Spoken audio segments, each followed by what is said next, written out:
ఆయనకి యేసు అని పేరు పెట్టబడదు. అరే పాపులు అని అంటే ఏమంటారు మన రోడ్డు మీద అంటే, మీరు ఒక్కరు పుణ్యాత్ములరా, మేమందరము పాపులు రక్షించడానికి వచ్చాడు. పాపుడు వీళ్ళు నోరు తెరిస్తే పాపం పాపం పాపం అంటారు. ప్రేమ అనే మాట ఒకరు చెప్పలేదు. హల్లెలూయా హల్లెలూయా. నిషిద్ధ కార్యాచరణే పాపహ అన్నాడు. నిషిద్ధ కార్యాచరయే పాపహ. ఏదైతే చేయకూడదని చెప్తుందో దాన్ని చేయటమే పాపం అని ధర్మం చెప్తుంది. నిషిద్ధ కార్యాచర్య హే పాపహ అన్నాడు. ఏదైతే దేవుడు చేయొద్దని పని చేస్తారో అదే పాపం. దేవుని వాక్యం మనకి ఏం చెప్తుంది? ఆజ్ఞాతిక్రమమే పాపం. దేవుడు ఎలాగ ఉంటున్నాడో అలా ఉండకుండా మన సొంత ఇష్టాలను బట్టి నెరవేర్చుకుంటూ చేసేదంతా ఏంటంట పాపం. తన చిత్తాన్ని పక్కన పెట్టి స్వచిత్తాన్ని నెరవేర్చుకోవటం అనేది పాపం. దేవునికి స్తోత్రం కలుగును గాక.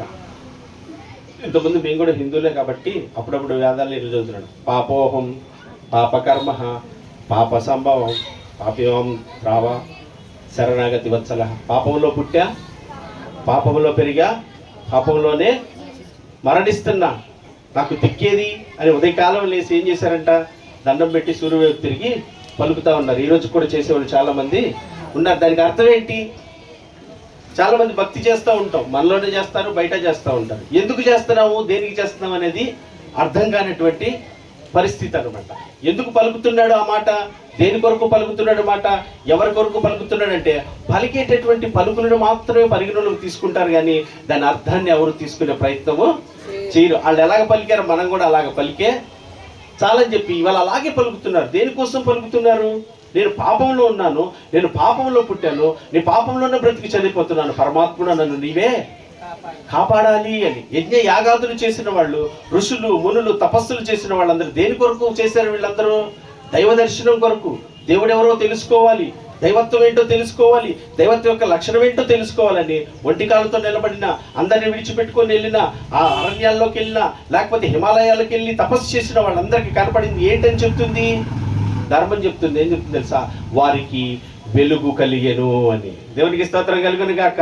సత్యాన్ని అన్వేషించే వారందరి మీద ఏం కలిగిందో తెలుసా? వెలుగు ప్రకాశించిందంట. ఏ రూపము కనపడలేదు కానీ వెలుగు కనిపించిందంట. వాళ్ళందరికీ ఒక మహా వెలుగు ప్రత్యక్షమై కనిపించిందంట. దేవునికి స్తోత్రం కలుగును గాక. హల్లెలూయా. దేవుని వాక్యం చెప్తుంది తెలుసా? దేవుడు ఏమై ఉన్నాడంట? యోహాను సువార్తలో చెప్పబడుతుంది, ఆయన వెలుగై ఉన్నాడు, ఆయన చీకటి ఎంత మాత్రమును లేదు. వెలుగంటే సత్యానికి సాదృశ్యం అండి. చీకటి అంటే పాపానికి, నాశనానికి సాదృశ్యం. వెలుగంటే ఆ మహాదేవుడు వెలుగై ఉన్నాడని కనపరుచుకున్నాడు అందరికీ. చాలా మందికి సత్యం తెలుసుకోవాలని చాలా మందికి ఉంటుంది. సత్యం తెలుసుకోవాలంటే ఏం చేయాలి తెలుసా? నీలో ఏదైతే ఉందో అసత్యమైనటువంటి ఆలోచన దాన్ని పక్కన పెట్టి సత్యం ఏదో తెలుసుకోవటానికి నువ్వు ప్రయత్నం చేసినప్పుడే నీకు సత్యం అర్థం అవుతుంది. దేవునికి స్తోత్రం. హల్లెలూయా. నీకు అర్థమైందా? సత్యం తెలుసుకోవాలంటే నీలో అసత్యం అనేది ఏదైతే ఉందో దాన్ని తీసి పక్కన పెట్టి అన్వేషణ పైన నువ్వు నిలిచినప్పుడు మాత్రమే సత్యం నీకు అర్థమైంది. మీకు అర్థం కావాలంటే ఒక మాట చెప్తాను. పెళ్లి సంబంధాలు చూస్తూ ఉంటారు. మనలో పెళ్లి సంబంధాలు చూసి ఈ యొక్క పెళ్లి కూతురు అమ్మ నాన్న వెళ్ళి పెళ్లి కొడుకుని చూస్తారు, లేకపోతే పెళ్లి కూతురుని చూస్తారు.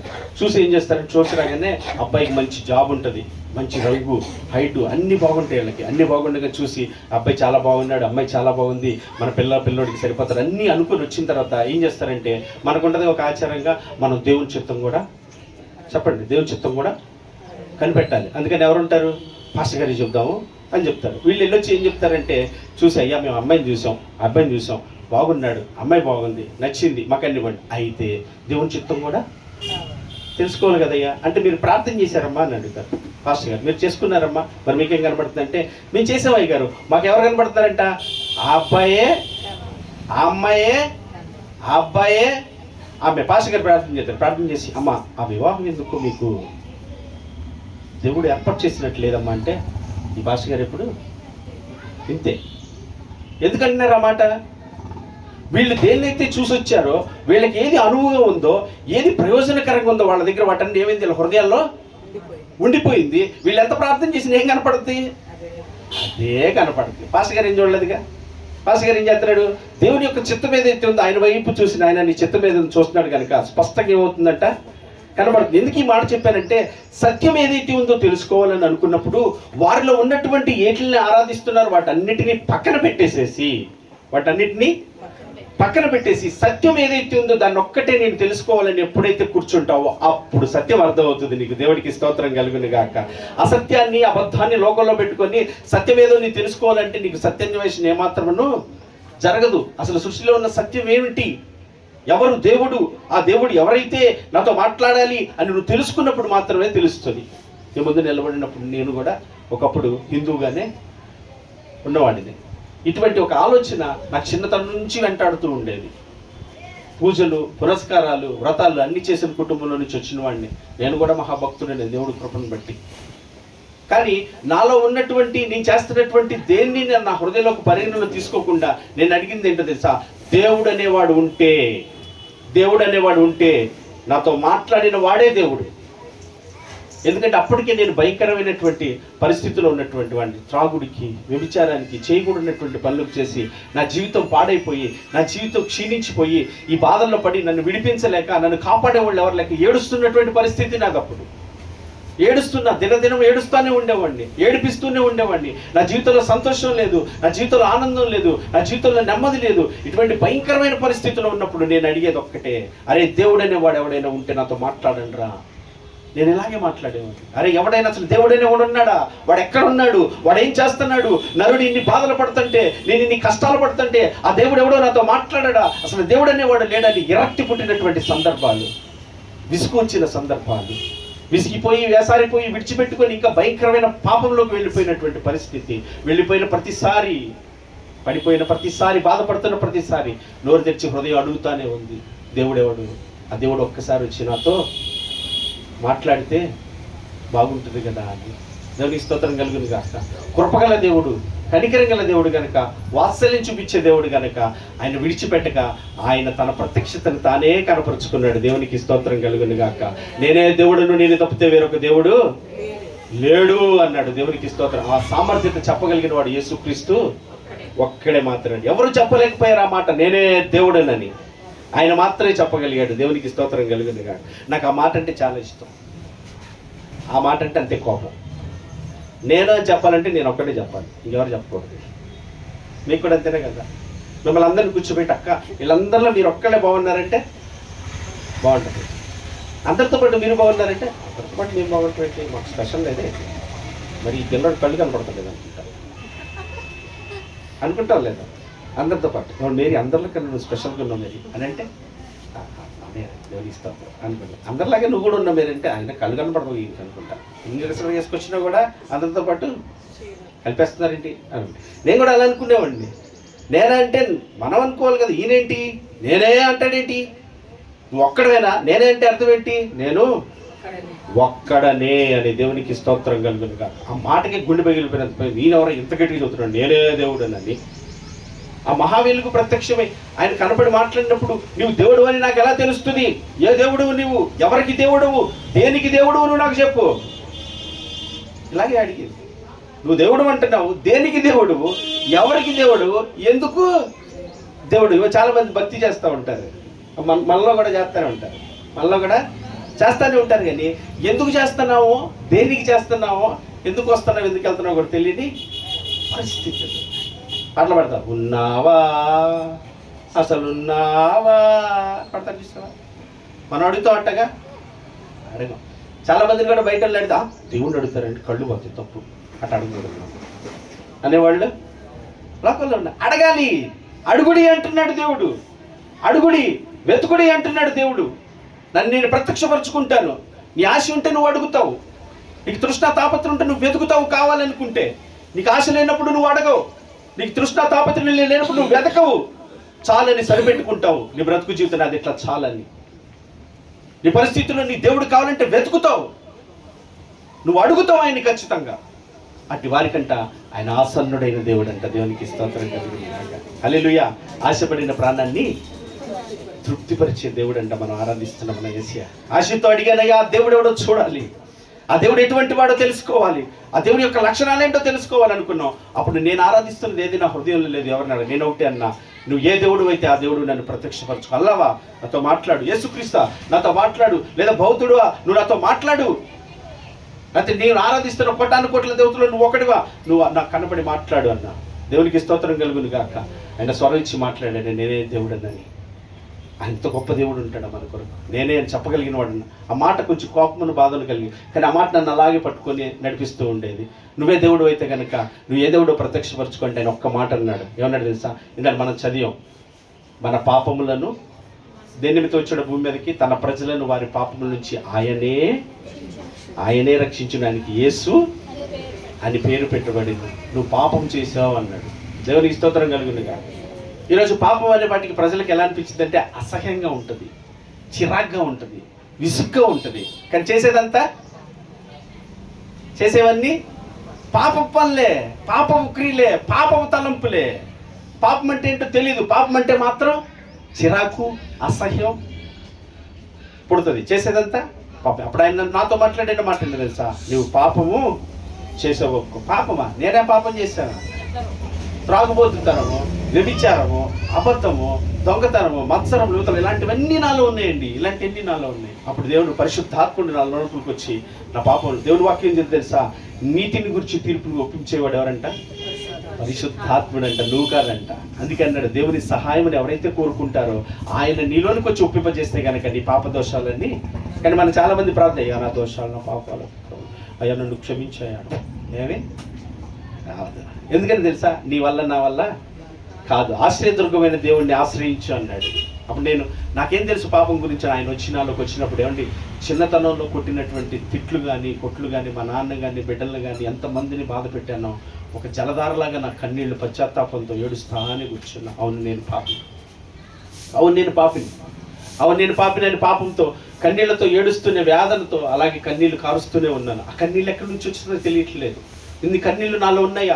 ఎదుటి వాళ్ళు ఏడిస్తే చూసి సంతోషపడేటటువంటి నేను ఎదుటి వాళ్ళ కొరకు ఈరోజు ఇలాంటి కన్నీళ్ళు నాలో వస్తున్నాయని చెప్పి ఏడుస్తూ ఉంటున్నాను. దుఃఖం ఆగట్లేదు. ప్రార్థన చేస్తానన్నారు పక్కన, ప్రార్థన అయిపోయింది, నాకు కన్నీళ్ళు ఆగట్లేదు. కానీ ప్రార్థనంతా అయిపోయాళ్ళు ఆమె అనేటానికి నా హృదయంలో దేవుని వాక్యం చెబుతుంది, చెప్పానా సఖ్యం కానీ మహిమానందాన్ని నేను భూమి మీద అనుభవించానని. నా హృదయం తేలి ఆలాడుతుంది. దేవునికి స్తోత్రం కలుగును గాక.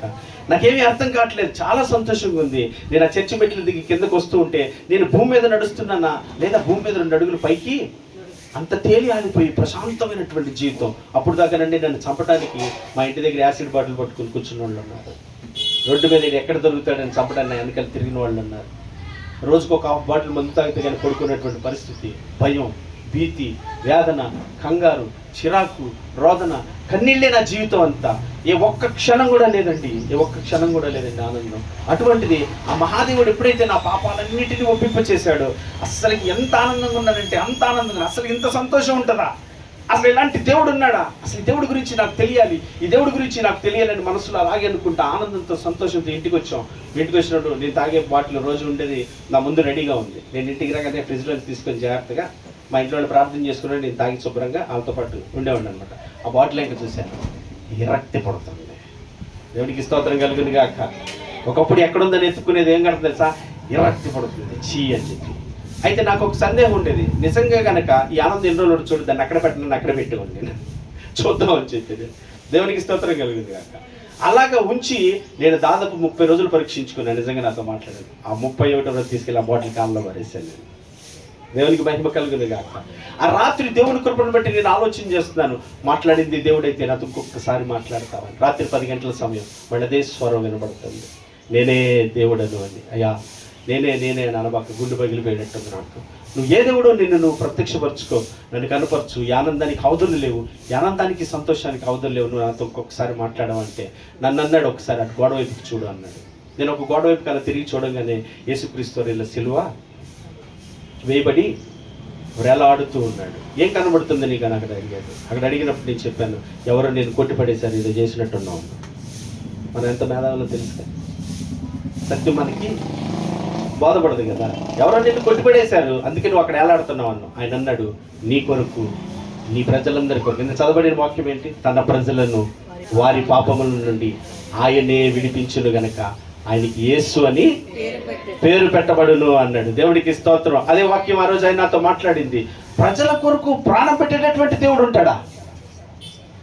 ప్రజల కొరకు ప్రాణమే పెట్టేటటువంటి దేవుడు ఉన్నాడు. దివిళ్ళు ఇచ్చే దేవుడు ఉన్నాడు, ఆశీర్వాదాలు ఇచ్చే దేవుళ్ళు ఉన్నారు, లోకంలో ఏం కావాలంటే ఇచ్చేవాళ్ళు ఉన్నారు. ప్రాణమే ఎందుకు పెట్టాలి? దేవునికి స్తోత్రం కలుగును గాక. హల్లెలూయా. మాకు వేదాలు, ఋగ్వేదము, సామవేదము, చతుర్వేదము, అధర్మ వేదాలు ఉంటాయి. ఈ వేదాల్లో అప్పుడప్పుడు వింటూ ఉండేవాడిని, కొన్ని స్థలాల్లో చెప్తూ ఉంటుంటే వింటూ ఉండండి. రాయబడిన మాట ఏంటో తెలుసా? పాప క్షమాపణో రక్త ప్రోక్షణం అవశ్యం తద్రక్తం పరమాత్మేన పుణ్య దాన బలియాగం. దేవునికి స్తోత్రం కలుగును గాక. పాపాలు క్షమించబడాలంటే పరమాత్ముడే నీ కొరకు దిగి వచ్చి ప్రాణం పెడితే తద్రక్తం పరమాత్మేన, ఆ రక్తం పరమాత్ముడిదైతే పుణ్య దాన బలియాగం, పుణ్యముగాను దానముగాను నీ కొరకు ఇచ్చిందైతే నీ పాపాలు కడగబడి నువ్వు మోక్షానికి చేర్చబడతావు అన్న. కళ్ళంట నీళ్లు బడబడ కారిపోతున్నాయి అంటే అసలు ఎక్కడి నుంచి వస్తుందో ఏడుపేమో నాకు అర్థం అవ్వట్లేదు. ఎలా వస్తుంది? పశ్చాత్తాప హృదయలో పొంగిపోతుంది. నిజంగా ఇంత గొప్ప దేవుడు ఉంటాడండి, ఇంత మంచి దేవుడు ఉంటాడు, మన కొరకు మన పాపాల నిమిత్తం ప్రాణం పెట్టేవాడు అని ఏడుస్తూ కన్నీళ్లు గారుస్తుంటే ఆయన సిలువ వైపు చూపిస్తున్నాడు. ఆయన తలపైన ముళ్ళ కిరీటం, ఆయన చేతులకి మేకులు, ఆయన కాళ్ళకి మేకులు, రక్తసిక్తమైన దేహం, రక్త ముద్దలా కనబడుతున్నాడు ఆయన గొప్ప. అక్కడ అది చూస్తుంటే మా కొరకు ప్రాణం పెట్టిన గొప్ప దేవుడు అయ్యా. ఇదిగో నేను మరణమును జయించి మృత్యుంజయుడిగా 3వ దినం నేను తిరిగి లేచాను, నీకును నాతో పాటు ఉండే నిత్య జీవాన్ని నేను ఇస్తాను, నేను వచ్చే వరకు నా మరణమును నువ్వు ప్రచురము చెయ్యి అన్నాడు. దేవునికి స్తోత్రం కలుగును గాక. ఆస్తులు కాదు సంపాదించాల్సింది, ఆత్మలను సంపాదించాలని నేను పిలుస్తున్నానని పిలిచి ఈరోజు ఇక్కడ వరకు నడిపించినటువంటి మహాదేవుడు అండి. దేవునికి స్తోత్రం కలుగును గాక. హల్లెలూయా. ఆ పండగ నాకు ఎప్పుడు జరిగిందో తెలుసా? 2015 డిసెంబర్ 26. ఒకవేళ నేను కనుక భూమి మీద పండగ చేసుకోవాలని, నాకు రోజు పండుగ. దేవుడికి స్తోత్రం కలుగు. హల్లెలూయా. కొన్ని ఇదే వాళ్ళకి ఎలా ఉంటుందంటే కొంచెం ఎటకారంగాను ఇబ్బందిగాను చెప్తారులే, అలాగే చెప్పాలిగా. చెప్పుకోబోతే పాస్టర్లు మరి ఎక్కడ అవుతావా? మీ పాస్టర్లు అవుతావా? అవును.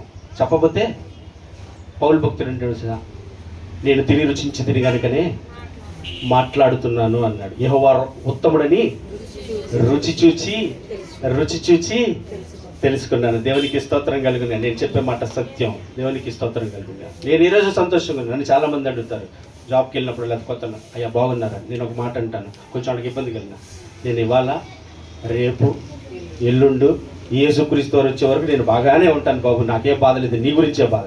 కొంతమంది కోపం వస్తుంది, కొంతమందికి ఎట్టగారంగా అనిపించింది, కొంతమంది తిట్టేవాళ్ళు కూడా ఉంటారు. అయినా సత్యము నాకే బాధ లేదు, ఎందుకంటే నేను రక్షించబడ్డా. ఆయన కృప చేత నాకు రక్షణ భాగ్యాన్ని ఇచ్చాడు, నా పాప అపరాధాలకు అడిగాడు, నన్ను నిర్దోషిగా తీర్చుకున్న మహాదేవుడు ఆయన. నాకే బాధ లేదు, నాకే చింత లేదు. నా బాధ నా చింత ఏదైనా ఉందంటే నాలో నుంచి ప్రయాసపడిన పరిశుద్ధాత్ముడు. ఇంకా నశించిపోతున్న వాళ్ళు ఎందరో ఉన్నారు, సత్యం తెలియని వాళ్ళు ఎందరో ఉన్నారు. వాళ్ళ సమయం అయిపోతే వాళ్ళ నిత్య నరకాగ్నికి వెళ్ళిపోవాలి. వారి కొరకు నువ్వు బ్రతకాలి, వారి కొరకు నువ్వు జీవించాలి, వారి కొరకు నువ్వు మందిరం కట్టాలి, వారిని పిలవాలి, వారిని ప్రకటించాలి, వారికి నిత్య జీవాన్ని సిద్ధపరచాలి. దేవునికి స్తోత్రం కలుగుతుంది.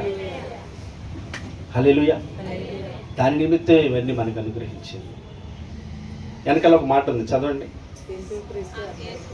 యేసుక్రీస్తు నాకు ఒక్కడికే దేవుడు. యేసుక్రీస్తు అందరికీ ప్రభువేనా? అందరికీ ప్రభువేనా? దేవునికి స్తోత్రం. ఈ స్థలం ఎవరికి ఒకరికి సంబంధించిందా? ఒక వ్యక్తిదా? కాదు. ఎవరిది? ఇది అందరిది. దేవునికి స్తోత్రం కలుగును గాక. హల్లెలూయా. అందరిది కాబట్టి పాపం దేవుడు మహాకృపను బట్టి ఏం చేసేది, అందరిది అని తెలియచేయడానికి రెక్కాడితే డొక్కాడిన వాళ్ళు కూడా ఈ మందిరం కడతానికి గుప్పిళ్ళిపోయారంటే తీసుకొచ్చి. కన్నీళ్ళు అయితే ఆగలేదు నాకు అల్లిస్తంటే, అమ్మ మీరెందుకమ్మా తీసుకొచ్చి ఇచ్చేది అంటే, అయ్యా దేవుని మందిరం కడుతున్నా, తీసుకో. దేవుని స్తోత్రం కలిగింది. ఎందుకని? ఇది అందరిది అని తెలియటానికి. ఇది నీది కాదు, నిన్ను ప్రేమించో నీకు ఇచ్చింది, ఒక వ్యక్తిని ప్రేమించి ఇచ్చింది కాదండి. ఇది అందరినీ ప్రేమించి అందరి కొరకు ఒక కుటుంబంగా చేర్చుకొని వీళ్ళందరూ రక్షణ పొంది వీరందరూ నిత్య జీవాన్ని చేర్చని ఏర్పాటు చేయబడినటువంటి స్థలం ఇది. దేవునికి స్తోత్రం కలుగును గాక. హల్లెలూయా. ఈరోజు పాపం అని చెప్తే ఎంత ఫీల్ అయిపోతుందో తెలుసా? పాపం అంటే ఎవరికి నచ్చట్లా. ప్రేమ తెలియకపోవడం వల్లే పాపం వచ్చింది. ఆ పాపం నుంచి విడుదల కలిగినప్పుడే నీకు ప్రేమ అర్థమవుతుంది. ఆ పాపంలో నువ్వు ఉన్నంత వరకు, ఆ పాపంలో కొట్టుమిట్లాడుతున్నంత వరకు మనకు తెలియదండి. ఈరోజు కుటుంబాలు చూస్తున్నాం, చాలా మంది చూస్తున్నాం, భార్య భర్తలు పిల్లలు కుటుంబాలు ఉన్నాయి. దేవుడు ఎంత చక్కగా కుటుంబాలు ఇచ్చాడు మనకు చెప్పండి. చక్కటి భార్యని, చక్కటి బిడ్డల్ని, చక్కటి భర్తని ఇచ్చారు. కానీ లోకం వాళ్ళు ఎలాంటి పరిస్థితిలో ఉంది? ఆ విలువలు తెలియక వ్యభిచార మత్తులో, వ్యామోహాల్లో, లోకాశల్లో, శరీర ఆశల్లో పడిపోయి ఎన్ని కుటుంబాలు పాడైపోతున్నాయి, ఎన్ని జీవితాలు నాశనం అయిపోతున్నాయి, ఎంతమంది చల్లా చెదరైపోతున్నారు. అయినా సత్యాన్ని తెలుసుకోవడానికి ఇష్టపడతలేదండి. సత్యాన్ని తెలుసుకోవడానికి ఇష్టపడతలా. కొంతమంది చెప్పేవాళ్ళు కూడా ఎలా చెప్తుంది తెలుసా? జన్మ పాపము లేదు అని చెప్పేవాళ్ళు చాలామంది ఉన్నారు. జన్మ పాపము లేదు, కర్మ పాపం ఉంది కానీ జన్మ పాపము లేదని, అసలు పాపే పుట్టినోడి కంట పాపం లేదు అని అంటున్నాడు. పుట్టినోళ్ళ పాపము లేదు. లేదా? ఉందా లేదా? ఉంది. ఇప్పుడు కొబ్బరి చెట్టు ఉందండి, ఒక కొబ్బరి చెట్టుకి కొబ్బరికాయలు ఉన్నాయి. కొబ్బరికాయలు ఉన్నాయని కొబ్బరి చెట్టు అంటావా? కొబ్బరి చెట్టుని బట్టి కాయలు వచ్చినాయా? చెట్టు కాబట్టి కాయలు వచ్చాయా? కాయలు ఉన్నాయి కాబట్టి కొబ్బరి చెట్టు అంటున్నావా? దేవుడికి స్తోత్రం. అర్థమవుతుందిగా మీకు? పాపంలో పుట్టా, పాపంలో పెరిగా పరమాత్ముడా నీవే నన్ను కాపాడు. నా తల్లి నన్ను పాపంలోనే కన్నది. దేవుడికి స్తోత్రం కలుగును గాక. ఎలా కన్నదంట? ఇప్పుడు నేనున్నానండి, బాగా నేను ఒక పాపిని, మా ఆవిడ ఒక పాపి, అవునా కదా? పాపం ఎక్కడుంటుంది? రక్తంలో ప్రాణం ఉందని చెప్తున్నాడు. దేంట్లో ఉంది? రక్తమే ప్రాణం అంటున్నాడు. ఆ రక్తాన్ని పంచుకున్న పుట్టిన బిడ్డలే కదా వీళ్ళు. మరి అలాంటప్పుడు వీళ్ళ శరీరం నుంచి పాపం ఆ పిల్లలోకి వెళ్ళిందా లేదా? వెళ్ళింది. దేవుడికి స్తోత్రం కలుగును గాక. జన్మ పాపం ఉంది, కర్మ పాపం ఉంది.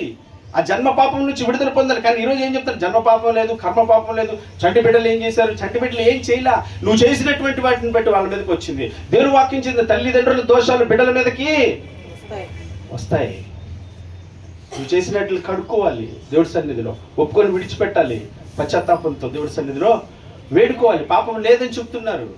పాపం ఉందండి, జన్మ పాపం ఉంది. ఆ రక్తం ద్వారా పుట్టినటువంటి బిడ్డలు. అందుకే యేసుక్రీస్తు ఎలా పుట్టాడంట?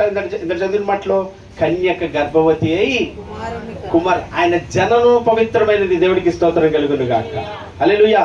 పరిశుద్ధాత్మ ఆవిని ఆవరించినప్పుడు పుట్టినటువంటి వాడు ఆయన. దేవుడికి స్తోత్రం. ఒక స్థలంలో ఇలాగే సువార్త ప్రకటిస్తున్నారు.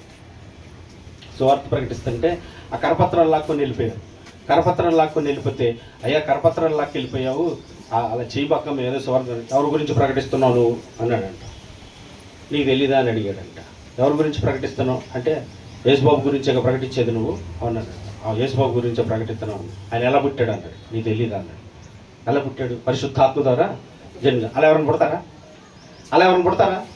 అలా ఎవరైనా పుడతారా అని చెప్పి ఇక వాదించడం మొదలు పెట్టాడంట. ఇక మనం ఏం వాదించలేం కదా, వాళ్ళతో తెలియదులే పాపం అని చెప్పి వదిలేశారు. ఇక తెలియకుండా అలా వదిలేసాను వాళ్ళకి అర్థం కాదని ఆయన అన్నాడంట, కర్ణుడు ఎలా పుట్టాడు అని అడిగాడంట.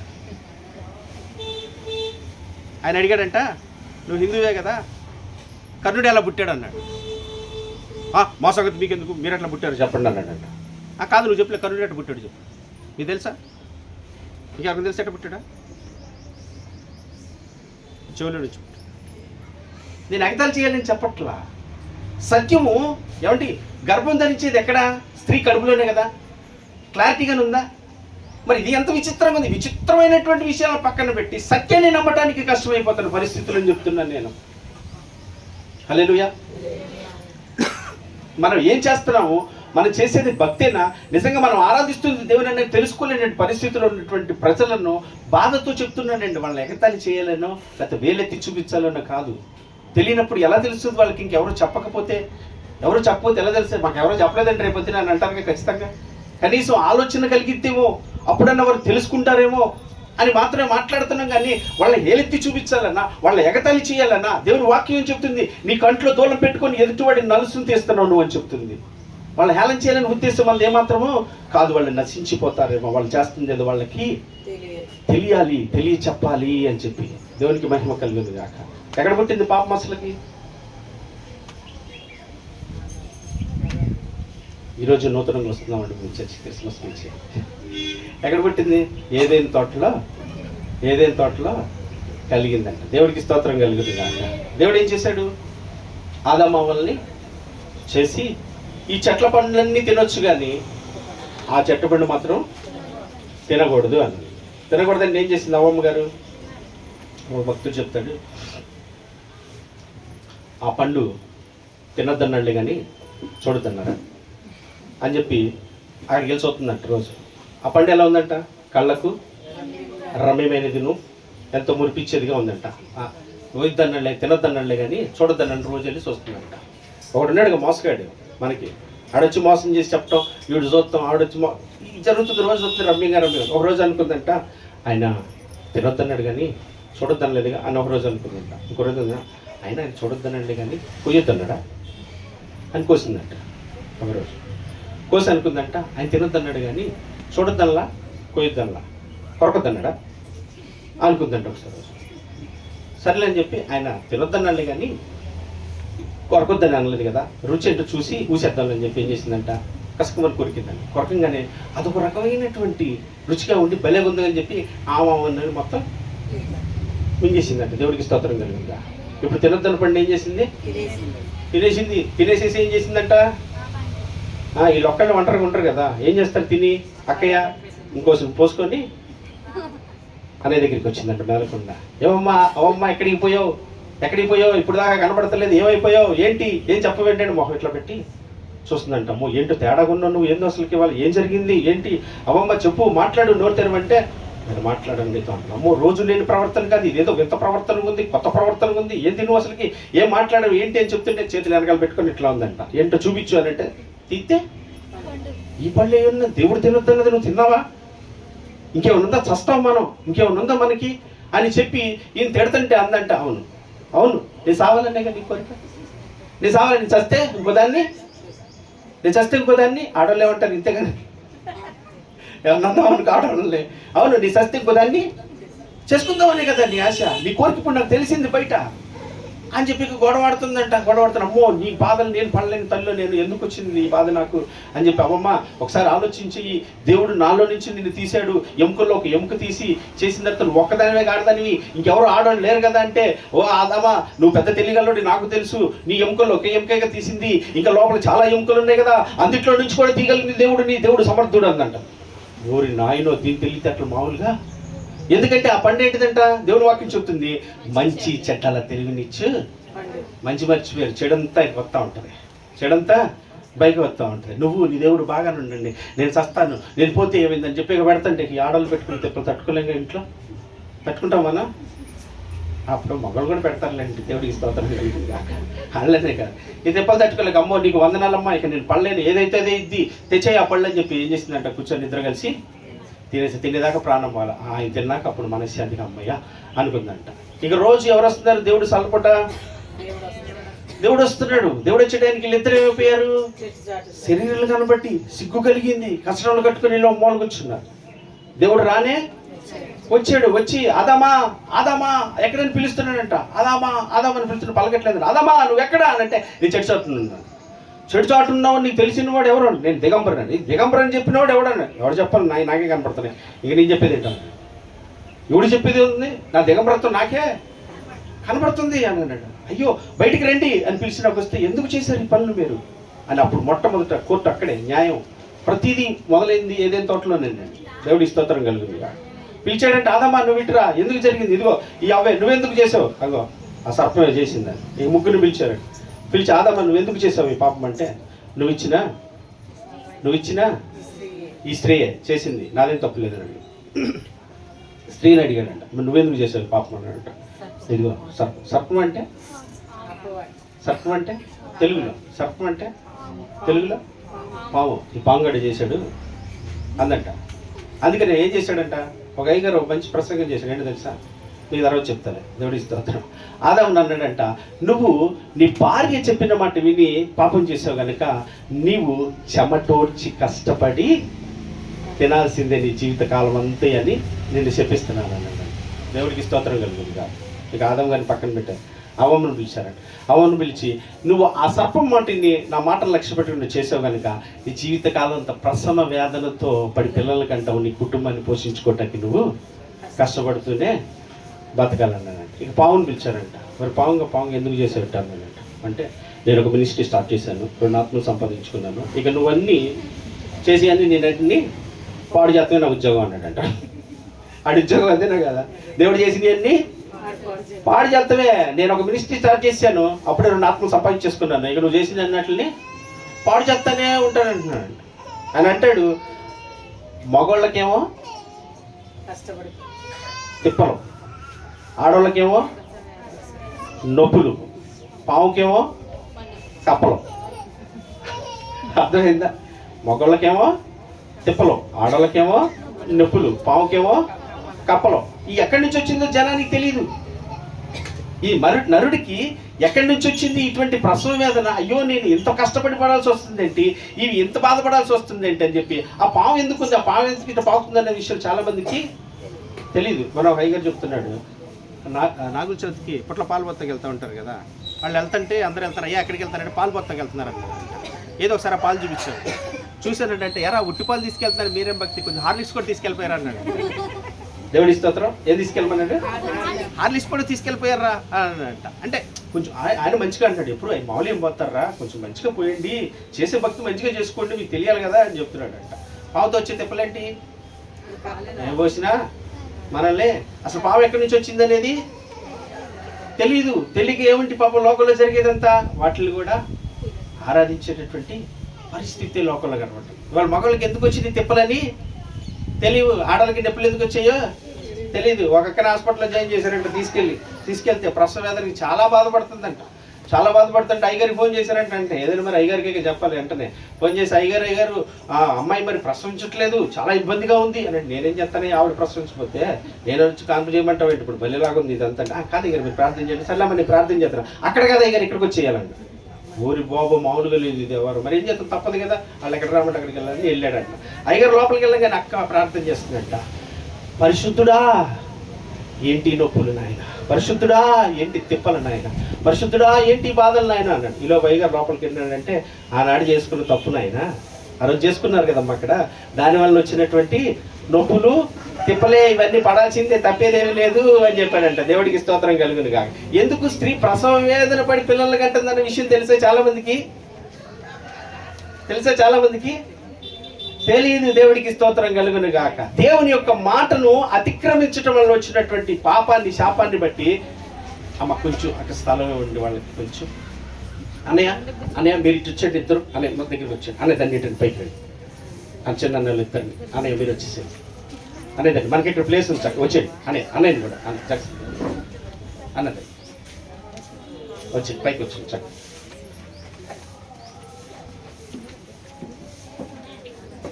దేవునికి స్తోత్రం కలుగుతుంది. దేవునికి స్తోత్రం. ఎందుకు వచ్చిందో తెలుస్తుందో లోకానికి, అసలు ఎక్కడ ఆరంభమైందో తెలియట్లేదు. నరుడికి కూడా అర్థం కావట్లేదు. కష్టపడుతున్నాడు, ప్రయాసపడుతున్నాడు. ఎంత కష్టపడినా, ఎంత ప్రయాసపడినా, ఎంత సంపాదించుకున్నా ఎందుకు నాకు ఇంత తిప్పలు, ఎందుకు ఇంత బాధలు, యాడలు కూడా ఎందుకు ఇంత కష్టపడాల్సి వస్తుంది, ఎందుకు ఇంత చేయాల్సి వస్తుంది, ఎందుకనే విషయం వీళ్ళు కూడా తెలుసుకోవటం. లోకం ఆరాధిస్తుంది భయంకరంగా. ఎందుకు అసలు ఎక్కడి నుంచి వచ్చింది, దేనికి వచ్చింది, దేన్ని ఆరాధిస్తున్నావు, అసలు దేన్ని దేవుడని పిలవాలనే విషయాలు తెలియకున్న పరిస్థితి అయిపోతుంది. కానీ వాక్యం చెప్తుంది, వాక్యం మనం ఆరాధిస్తున్నట్టు దేవుని వాక్యం చెప్తుంది. ఈ వాక్యం ఒకటే, వాక్యం అంటే దేవుడు ఆది అంతమని తెలియజేసిన వాడు. దేవునికి స్తోత్రం కలుగుతుంది కాక. హల్లెలూయా. యెషయా గ్రంథం 41 రాయబడింది. ఏంటో తెలుసా, దేవుడు అనే వాడికి ఉండవలసిన లక్షణాలు ఏంటయ్యా అంటే, వారు ఆది యందు ఏముందో చెప్పాలంట, ఆ తదుపరి అంతం ఎప్పుడు వచ్చిందో కూడా చెప్పాలి అని చెప్పి దేవుని వాక్యం సెలవిస్తుంది. ఇవాళ చెప్పగలిగిన వాళ్ళు ఎవరున్నారు లోకంలో? ఈ బైబిల్ గ్రంథం ద్వారా దేవుడు మనకి ఇచ్చిన గొప్ప కృప. దేవుడికి స్తోత్రం కలుగును. ఆది అని మొదలుపెట్టి ఇక అంతాన్ని కూడా కలిగి చేశాడు దేవుడు. ఇప్పుడు చెప్తున్నారా లేదా, ఆయన వచ్చేదానికి రాకలో చెప్తున్నారా లేదా? అందుకనే ఇక ప్రజలు సిద్ధపడండి, త్వరగా ఆయన ఎప్పుడు వస్తాడో తెలియదు, ఆయన రాకడెప్పుడో, నీ పోకడెప్పుడో నీకు తెలీదు కనుక నువ్వు సిద్ధపడండి అని చెప్పి తెలియజేస్తానే వస్తున్నారు లేదా? దేవునికి స్తోత్రం కలుగును గాక. హల్లెలూయా. అలా సంతృప్తించిన పాపం, అక్కడి నుంచి మొదలైన పాపం ఎలా వస్తుంది? ఇక అందరికీ సంతృప్తిస్తూనే వస్తూనే ఉంది. అలా పాపం మొదలై ఏమైంది? అందరికీ పాపం సంక్రమిస్తానే ఉంది. ఇప్పుడు జన్మ పాపం ఉందా లేదా? ఉంది, జన్మ పాపం ఉంది. దేవుడికి స్తోత్రం కలుగునుగా. పాపాల నుంచి విడిపించడానికి యేసుక్రీస్తు వారు చదివే కదా, తన ప్రజలను వారి పాపముల నుండి ఆయనే విడిపించును గనక ఆయన యేసు అని పేరు పెట్టుకోండి. కొంతమంది అంటారు పాపాలను విడిపించాలంటే ఆయన, ఇప్పుడు మనం చాలా మంది పూర్వం చేసినటువంటి ఏంటి, గొర్రెల్ని మేకల్ని చాలా చోట్ల బలిచ్చి చేసాం. అది తప్పేం కాదు. దేవుని వాక్యంలో కూడా పురాతన కాలంలో ఏం చేశారు? బలులు అర్పించాడు. అయితే ఆ బలు అర్పించిన సమయం అయిపోయింది. ఆ బలి అర్పించాల్సిన సమయము అయిపోయింది. పాత నిబంధన వరకు అది గతించిపోయింది. అక్కడ ఇంకా బలు అర్పించాల్సిన పనేవి లేదు. ఇవాళ లోకంలోనే చాలా మటుకు అలాగే జరుగుతూ ఉంటాయండి. దేవుడికి స్తోత్రంగా. కానీ వాళ్ళకి తెలియదు. ఒక విషయం చెప్తున్నాడు, అర్ధనారీశ్వరుడు అంటారు. అవునా? అర్ధనారీశ్వరుడు అంటే ఎవరు? తెలిసింది ఏంటంటే ఇదనమాట. అసలు దేవుని వాక్యం ఏం చెప్పింది మనకి? తనలో నుంచి తీయబడింది కనుక నారి అని అన్నాడు. అవునా కదా? దేవుడి స్తోత్రం. వీళ్ళు ఏం చెప్తున్నారు? అర్ధనారీశ్వరుడు అని చెప్తున్నారు. ఏం చెప్తున్నారు? బయట మీరు బాగా గమనిస్తే కనుక వాళ్ళు చేసే అన్ని దేవుని వాక్యాన్ని చేస్తారు. ఆ వాక్యం ఏం చేస్తున్నారు తెలుసా? వాళ్ళ ఆచరణగా చేస్తూ ఉంటారు. మీరు బాగా గమనించండి, ఆచరణగా చేస్తారు. ఇప్పుడు చూడండి, జై శ్రీరామ్ ఇవన్నీ అరుస్తూ ఉంటారు చూసారు, వీళ్ళందరూ జై హనుమాన్ అరిచేవాళ్ళు, వీళ్ళందరూ రిబ్బన్లు కట్టుకుంటారు. చూసారు ఎప్పుడైనా? ఆ రిబ్బన్ల మీద ఏముంటాయి? వాళ్ళ పేరు. దేవుడు ఏం చెప్పాడు? దేవుని వాక్యాన్ని కంఠాభరణములుగా, మనికి భూషణములుగా, తలకి కట్టుగా మీరు కట్టుకోవాలి అని చెప్పాడు లేదా? వాళ్ళు కూడా ఏం చేస్తారు తెలుసా? అవి కట్టుకుంటూ ఉంటారు. దేవుడికి స్తోత్రం కలిగింది కాక. ఆయన ఏమంటారు? పరమేశ్వరుడు అని అంటారు. పరమేశ్వరుడు అంటే ఎవరు? పరమును విడిచి భూమికి దిగి వచ్చిన వాడు పరమేశ్వరుడు. దేవునికి స్తోత్రం కలిగింది కాక. జగదీశ్వరుడు అన్నావు. ఎవరు జగదీశ్వరుడు? జగమును గెలిచిన వాడు జగదీశ్వరుడు. కామ క్రోధ మదమత్సల్యాలను జయించిన వాడు జగదీశ్వరుడు. దేవునికి స్తోత్రం కలుగును గాక. హల్లెలూయా. అక్కడ ఏమీ లేదు, మనం ఉందని అనుకుంటాం. సత్యం ఏంటనేది జాగ్రత్తగా ఆలోచన చేసి చూస్తే అక్కడ మనకి బాగా సత్యం అర్థమయ్యే పరిస్థితి. దేవునికి స్తోత్రం. కొండ మీదకి వెళ్ళి అంటూ ఉంటారు, ఏమని? 7 కొండల కింద అంటారు, గోవిందా. మనం అనకూడదు పాస్టర్ గారు, మనం అనకూడదు పాస్టర్ గారు. అసలు వాస్తవానికి ఏంటి తెలుసా? నువ్వే అనాలి, నేనే అనాలి. అమ్మో, పాస్టర్ గారికి ఏదో క్రిస్మస్ రోజు ఏదో పెట్టినట్టున్నారు, మొత్తానికి అనిపించట్లా. దేవుడికి స్తోత్రం కలుగును గాక. హల్లెలూయా. ఆ పస్కా పశువు అనేటువంటి దేవుడు ఆ కొండపైన ఏం చేశాడు? బలి చేశాడు. గోవింద, గోవును వధించి విందు చేశాడు. ఎక్కడ? నువ్వు తిని తాగానే ఇప్పుడు ఏమన్నాను? నువ్వు అనాలి ఆ మాట, కానీ వాళ్ళు అంటున్నారు. అలాగేంటి సత్యము? ఆ కొండ మీద, ఆ కలవరి కొండ మీద తను బలియాగమయ్యి ఆయన శిలువలో ప్రాణం పెట్టి రక్తం కాచి ఆ రక్తమును ఆ శరీరంలో నీకు ఇచ్చి తిన్నటువంటి నువ్వు అనాల్సిన మాట వాళ్ళు తెలియకనే సత్యాన్ని వాళ్ళు పలుకుతూ ఉన్నారు. దేవునికి స్తోత్రం కలుగును గాక. హల్లెలూయా. ఈ బయట చాలా మంది ఇప్పుడు అంటూ ఉంటుంది సార్, దేవుడా దేవుడా. హిందీలోనేమో ఏమంటారు? హిందీ వాళ్ళు ఏమంటారు? భగవాన్ భగవాన్. ఇంగ్లీష్లో ఏమంటాం? గాడ్. తెలుగులో దేవుడు అన్నా, హిందీలో భగవాన్ అన్నా, లేకపోతే ఇంగ్లీష్లో గాడ్ అన్నా, దేవుడు ఎవరో దేవుడే అవుతాడు. దేవుడికి స్తోత్రం కలుగును గాక. దేవుడే మారిపోడుగా. చాలా మంది చూడండి, ఇంగ్లీష్లో ఏమన్నా గాడ్ అని అంటారు, హిందీలో భగవాన్ అంటారు, లేదా ఏదైనా అంటారు. ఎక్కువ తెలుగులో ఏమంటారు? దేవుడా అని అంటారు. దేవుడా అని అంటారు. మనం కూడా ఏమంటారు? ఎక్కువ దేవుడా అని అంటారు. ఆ దేవుడు ఎవరు? యేసుక్రీస్తు. అందరికీ దేవునికి స్తోత్రం కలుగుతుందిగా. దేవునికే మహిమ కలుగుతుంది, దేవుడికే ఘనత కలుగుతుంది. ఆయనకి రావాల్సిన ఘనత అంటే ఎవరికి? చల్లనేమన్నా అన్నాడంతే. దేవునికి స్తోత్రం కలుగును గాక. ఆయన అందరి దగ్గర ఆరాధించబడుతున్నటువంటి దేవుడు, ఆయన అందరి చేత స్తుతులు తగిన దేవుడు, అందరి దగ్గర ఆయన ఘనతను తగిన దేవుడు. ఆయన స్వయంభవుడు. ఆయన ఎవరు గణపరచవలసిన లేదండి. హస్తకృతి మీద మనతో ఆరాధించబడేవాడు కాదండి. ఆయన మహిమ కలుగును గాక. దేవుడికి స్తోత్రం కలుగును గాక. దేని నిమిత్తం వచ్చాడంట? భూమి మీదకైనా పాపములో ఉన్న వాటిని మనల్ని రక్షించుటకు భూమి మీదకి దిగి వచ్చాడంట. దేవునికి స్తోత్రం కలుగును గాక. ఇంకొక వాక్యం చదువుకుని తొందరగా ముగించే. హెబ్రీయులకు రాసిన పత్రిక 2వ అధ్యాయము. హెబ్రీయులకు రాసిన పత్రిక 2వ అధ్యాయము.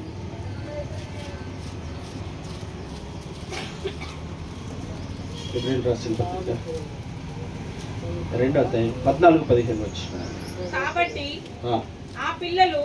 కాబట్టి ఆ పిల్లలు రక్తమాంసములు గలవారైనందున ఆ ప్రకారమే మరణం యొక్క బలము గల వారిని, అనగా అపవాదిని మరణము ద్వారా నశింప చేయుటకును జీవిత కాలమంతయు మరణ భయము చేత దాస్యమునకు లోబడిన వారిని విడిపించుటకును ఆయన కూడా రక్తమాంసములలో పాలివాడాయను. దేవునికి స్తోత్రం చెప్తాం. బిగ్గరగా 2 చేతులైతే హల్లెలూయా. ఎందుకు వచ్చాడంట ఆయన? రక్తమాంసంలో దేని పాలిభాగస్తులు కావాలని వచ్చినాడంట? కన్యక గర్భవతి ఎందుకు కందంట? ఈ పిల్లలు రక్తమాంసములు గలవారైనందున ఆయన కూడా.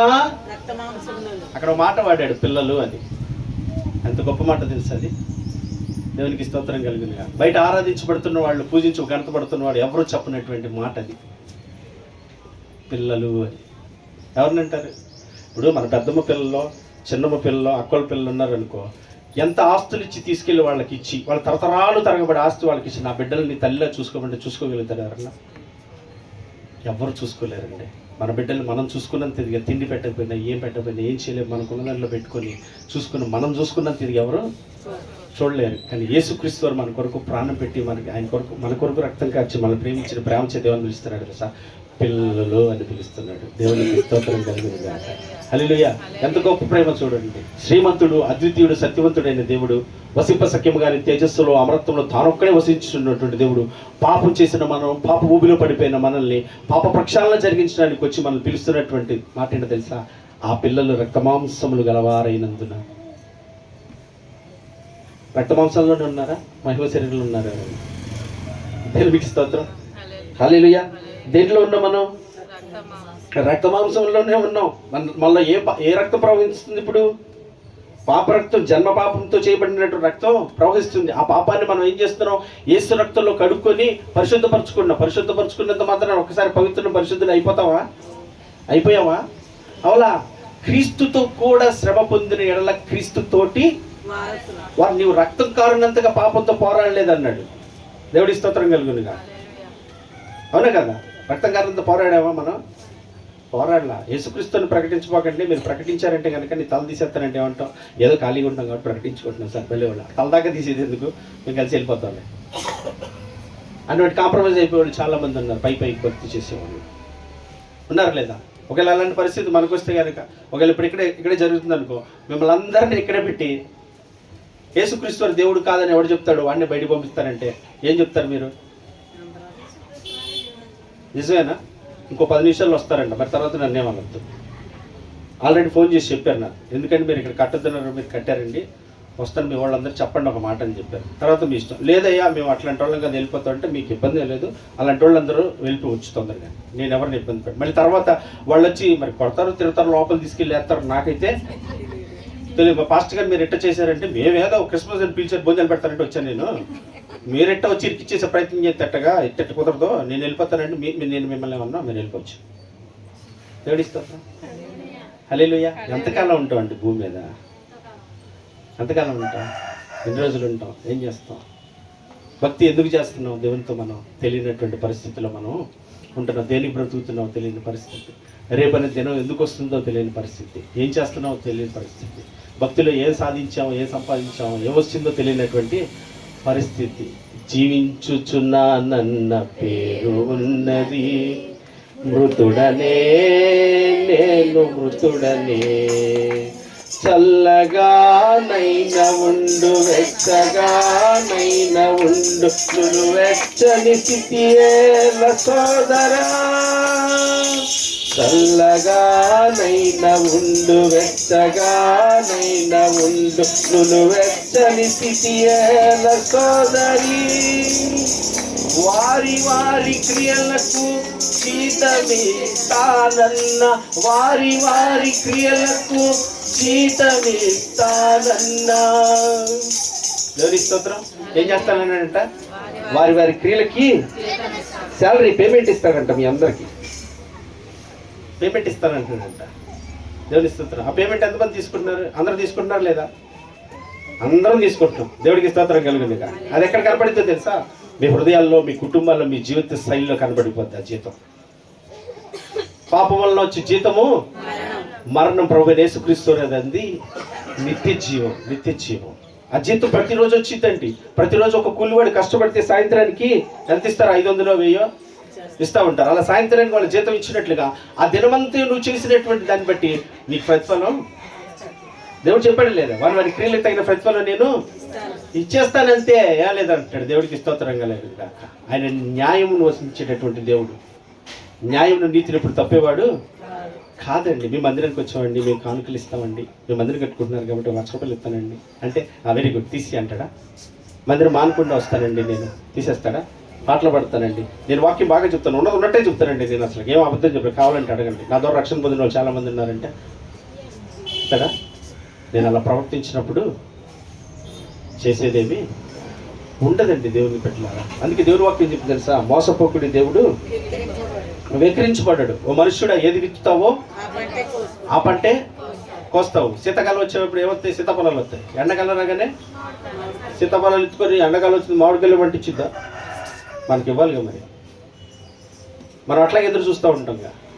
మనం చేసేది అటువంటి క్రియలే కదా. కాబట్టి ఆ పిల్లలు రక్తమాంసములు గలవారైనందున ఆయన కూడా రక్తమాంసంలో పాలివాగాడయ్యాడంట. ఎందుకని? మరణము యొక్క బలము గలవానిని అనగా అపవాదిని మరణం నుండి నశింప చేయుటకును జీవిత కాలమంతయు మరణ భయము చేత దాస్యమునకు లోబడిన వారిని విడిపించుటకును ఆయన కూడా రక్తమాంసములో పాలివాడైన దేవుడికి స్తోత్రం కలుగును గాక. హల్లెలూయా. పాటలు పాడమంటే పాడుతున్నాం. ఇవాళ ఏమని పాడుతున్నాం? ఇప్పుడు దాకా చాలా పాటలు పాడారు. ఒక పాట పాడండి. ఏం పాటలు పాడారా? అది చూసావా? పాడమ్మా. రక్షకుండు చీనాడట మన కొరకు రక్షకుండు. పాడండమ్మా. నేనేమట్లా పాడండి, పిల్లలు పాడండి, పాడమ్మా, పాడు పాడు. అమ్మో, ఇప్పుడు అయిన తర్వాత ఏం మాట్లాడతారో తెలియదు. మీరు ఎందుకు వచ్చింది బాబు, మెత్తగా చెప్పడాకైతే బాగా చదువు. పాడండి అమ్మా, పాడండి. చేయండి అమ్మా, చేయండి అంటున్నారు. తర్వాత ఏమో మామూలుగా ఎండి తాటకులు తెస్తున్నారు. ఎందుకు వచ్చింది బాబు మేము అని చెప్పి పాడే ప్రసక్తి లేనటువంటి స్థితి ఉంది. ఎందుకు వచ్చాడంట? రక్షకుడు ఎందుకు జన్మించాడంట? ఆ కార్యాన్ని నువ్వు ఎప్పుడైతే తెలుసుకుంటావో, ఆ పిల్లల రక్తమాంసములు గలవారైంది. ఆయన కూడా రక్తమాంసం దేనికి వచ్చాడంటే పాపం వల్ల వచ్చి జీతం మరణం అనే దాస్యక బంధకాల నుంచి విడిపించాలి అని. ఈరోజు చూడండి, చాలా మంది బాగా బాగా ఎక్కువ వచ్చింది. ఏమంటారు? చచ్చిపోతానేమో. ప్రతి మాటకి ఒక మాట ఎక్కువ వాడతారు. ఒక రోజుకి చాలా మంది ఈ బాధల కష్టాలు తట్టుకుని చచ్చిపోతే బాగుండు, చచ్చిపోతానేమో అని చావు మాటే ఎక్కువ వినపడతా ఉంటుంది చాలా దగ్గర. ఎందుకని? మరణం అనేది వాళ్ళని వెంటాడుతూ వాళ్ళకి జ్ఞాపకం చేస్తుంది. మరణం అనేది ఉంది తెలుసుకో, మరణం అనేది ఉంది తెలుసుకో అని. జీవితకాలం మరణ బంధకాల్లో బంధించబడి ఉన్నామంట మనం.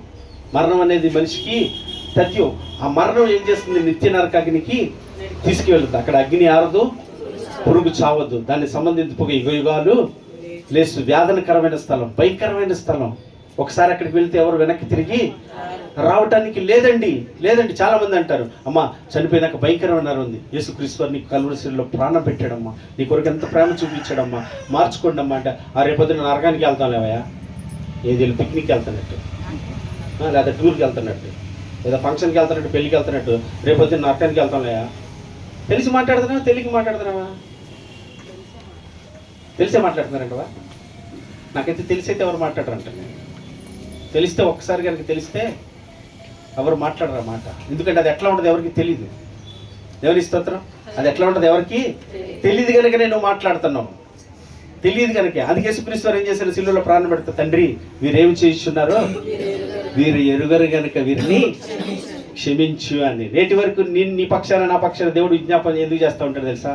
తెలియట్లేదు వీళ్ళకి, తెలుసుకోలేకపోతున్నారు వీళ్ళు తెలుసుకోవడానికి సంఘాన్ని ఏర్పాటు చేసి పలుమార్లు పిలిచి చెప్పేది, రేపన్న సమయం ఉండదేమో, ఈ దినం ఇది మిక్కిలి అనుకూల సమయం, ఇది ఘనరక్షణ దినం. ఈరోజు మార్చుకుంటావా, ఈరోజు విడిచిపెట్టుకుంటావా, ఈరోజు ప్రభు వైపు తిరుగుతావా అని ప్రేమించి ఆయన ఏం చేస్తున్నాడు? పిలుస్తున్నాడు. కానీ మనం ఏం చేస్తాం తెలుసా? ఎప్పుడు చర్చిలో పాస్టర్ గారు చెప్పేది ఇదే, ప్రార్థన చేసేది ఇదే, అన్నీ ఇదే. దీంట్లో పెద్ద విచిత్రం ఏముంది? దేవుడికి స్తోత్రం కలుగును గాక అని అందరికి ఎలా అయిపోయిందంటే ఆచారంగానే అయిపోయింది. దేవుడి స్తోత్రం. ఈ మధ్య ఒక పాస్టర్ గారు చెప్తున్నాడు. ఆయనంట, ఆ పాస్టర్ గారికి చెప్పిన సాక్ష్యం ఏంటి? ఆయన చనిపోయిందట. అయ్యా, పాస్టర్ గారు ఏ రోజుకి ఆ రోజు ఈ రోజే వెళ్ళిపోతాను అన్నట్టు ఉండేవాడంట. ఎవరు ఏదడిగినా సరే ఆయన కలిగింది ఇచ్చేసేసి, ఎందుకయ్యా ఇచ్చేసేస్తున్నావు అంటే, రేపొద్దున యేసుక్రీస్తు వారు వచ్చేస్తాడు, నేను వెళ్ళిపోతాను అనేవాడంట. ఎప్పుడు వస్తాడంట? రేపు వచ్చేస్తాడు ఆయన, నేను వెళ్ళిపోతాను, నేను ఇంకా అందుకే నా దగ్గర మీకు ఏం కావాలో తీసుకోండి, ఏం కావాలో చేయని చెప్పేసి వాళ్ళకు కూడా చెప్పాడు. యేసుక్రీస్తు రేపు పొద్దున వచ్చేస్తున్నాను, నువ్వు మీరు సిద్ధపడు, రేపు పొద్దున వచ్చేస్తాడు. చాలా ఏళ్ళ నుంచి చెప్తానే ఉన్నారు, అయ్యా ఎక్కడ వచ్చేది? వస్తాడని అందరూ మా తాత ముత్తాతల గారి నుంచి వింటానే ఉన్నావు. ఎందుకు రాట్లా? వస్తే నువ్వెక్కడ విడిచిపెట్టబడతావో, వస్తే నువ్వెక్కడ నాశనానికి వెళ్ళాలో, వస్తే నీ పరిస్థితి ఏమైపోద్దో అని చెప్పి ఆయన గుమ్మం దగ్గర వేచి చూస్తున్నాడు. మరొకసారి వీళ్ళతో మాట్లాడతాను, మరొకసారి వీళ్ళకి తెలియచేస్తాను, మరొకసారి వీళ్ళకి చెప్తాను. ఒకవేళ దేవుడి కృపను బట్టి చెప్తున్నాను, మనమందరం ఆయన కృపను బట్టి, ఆయన ఇచ్చిన రక్షణ భాగ్యం నిత్య జీవానికి చేరబడాలి ప్రతి ఒక్కరనే ఆశిస్తున్నాను. దేవునికి స్తోత్రం కలుగును గాక. ఒకవేళ రేపొద్దున అది కాదని తప్పి ఆయన దగ్గర నిలబడినప్పుడు సమాధానం ఏంటి? నీది నాది? ఏం చెప్తావు అనుకుంటున్నావు? ఏం చెప్తావని అనుకుని నిర్ణయం చేసుకుని ఇంకా లోకంలోనూ లోకాశల్లోనూ శరీర క్రియలో బట్టి కొట్టుమిట్లాడుతున్నారు చాలామంది.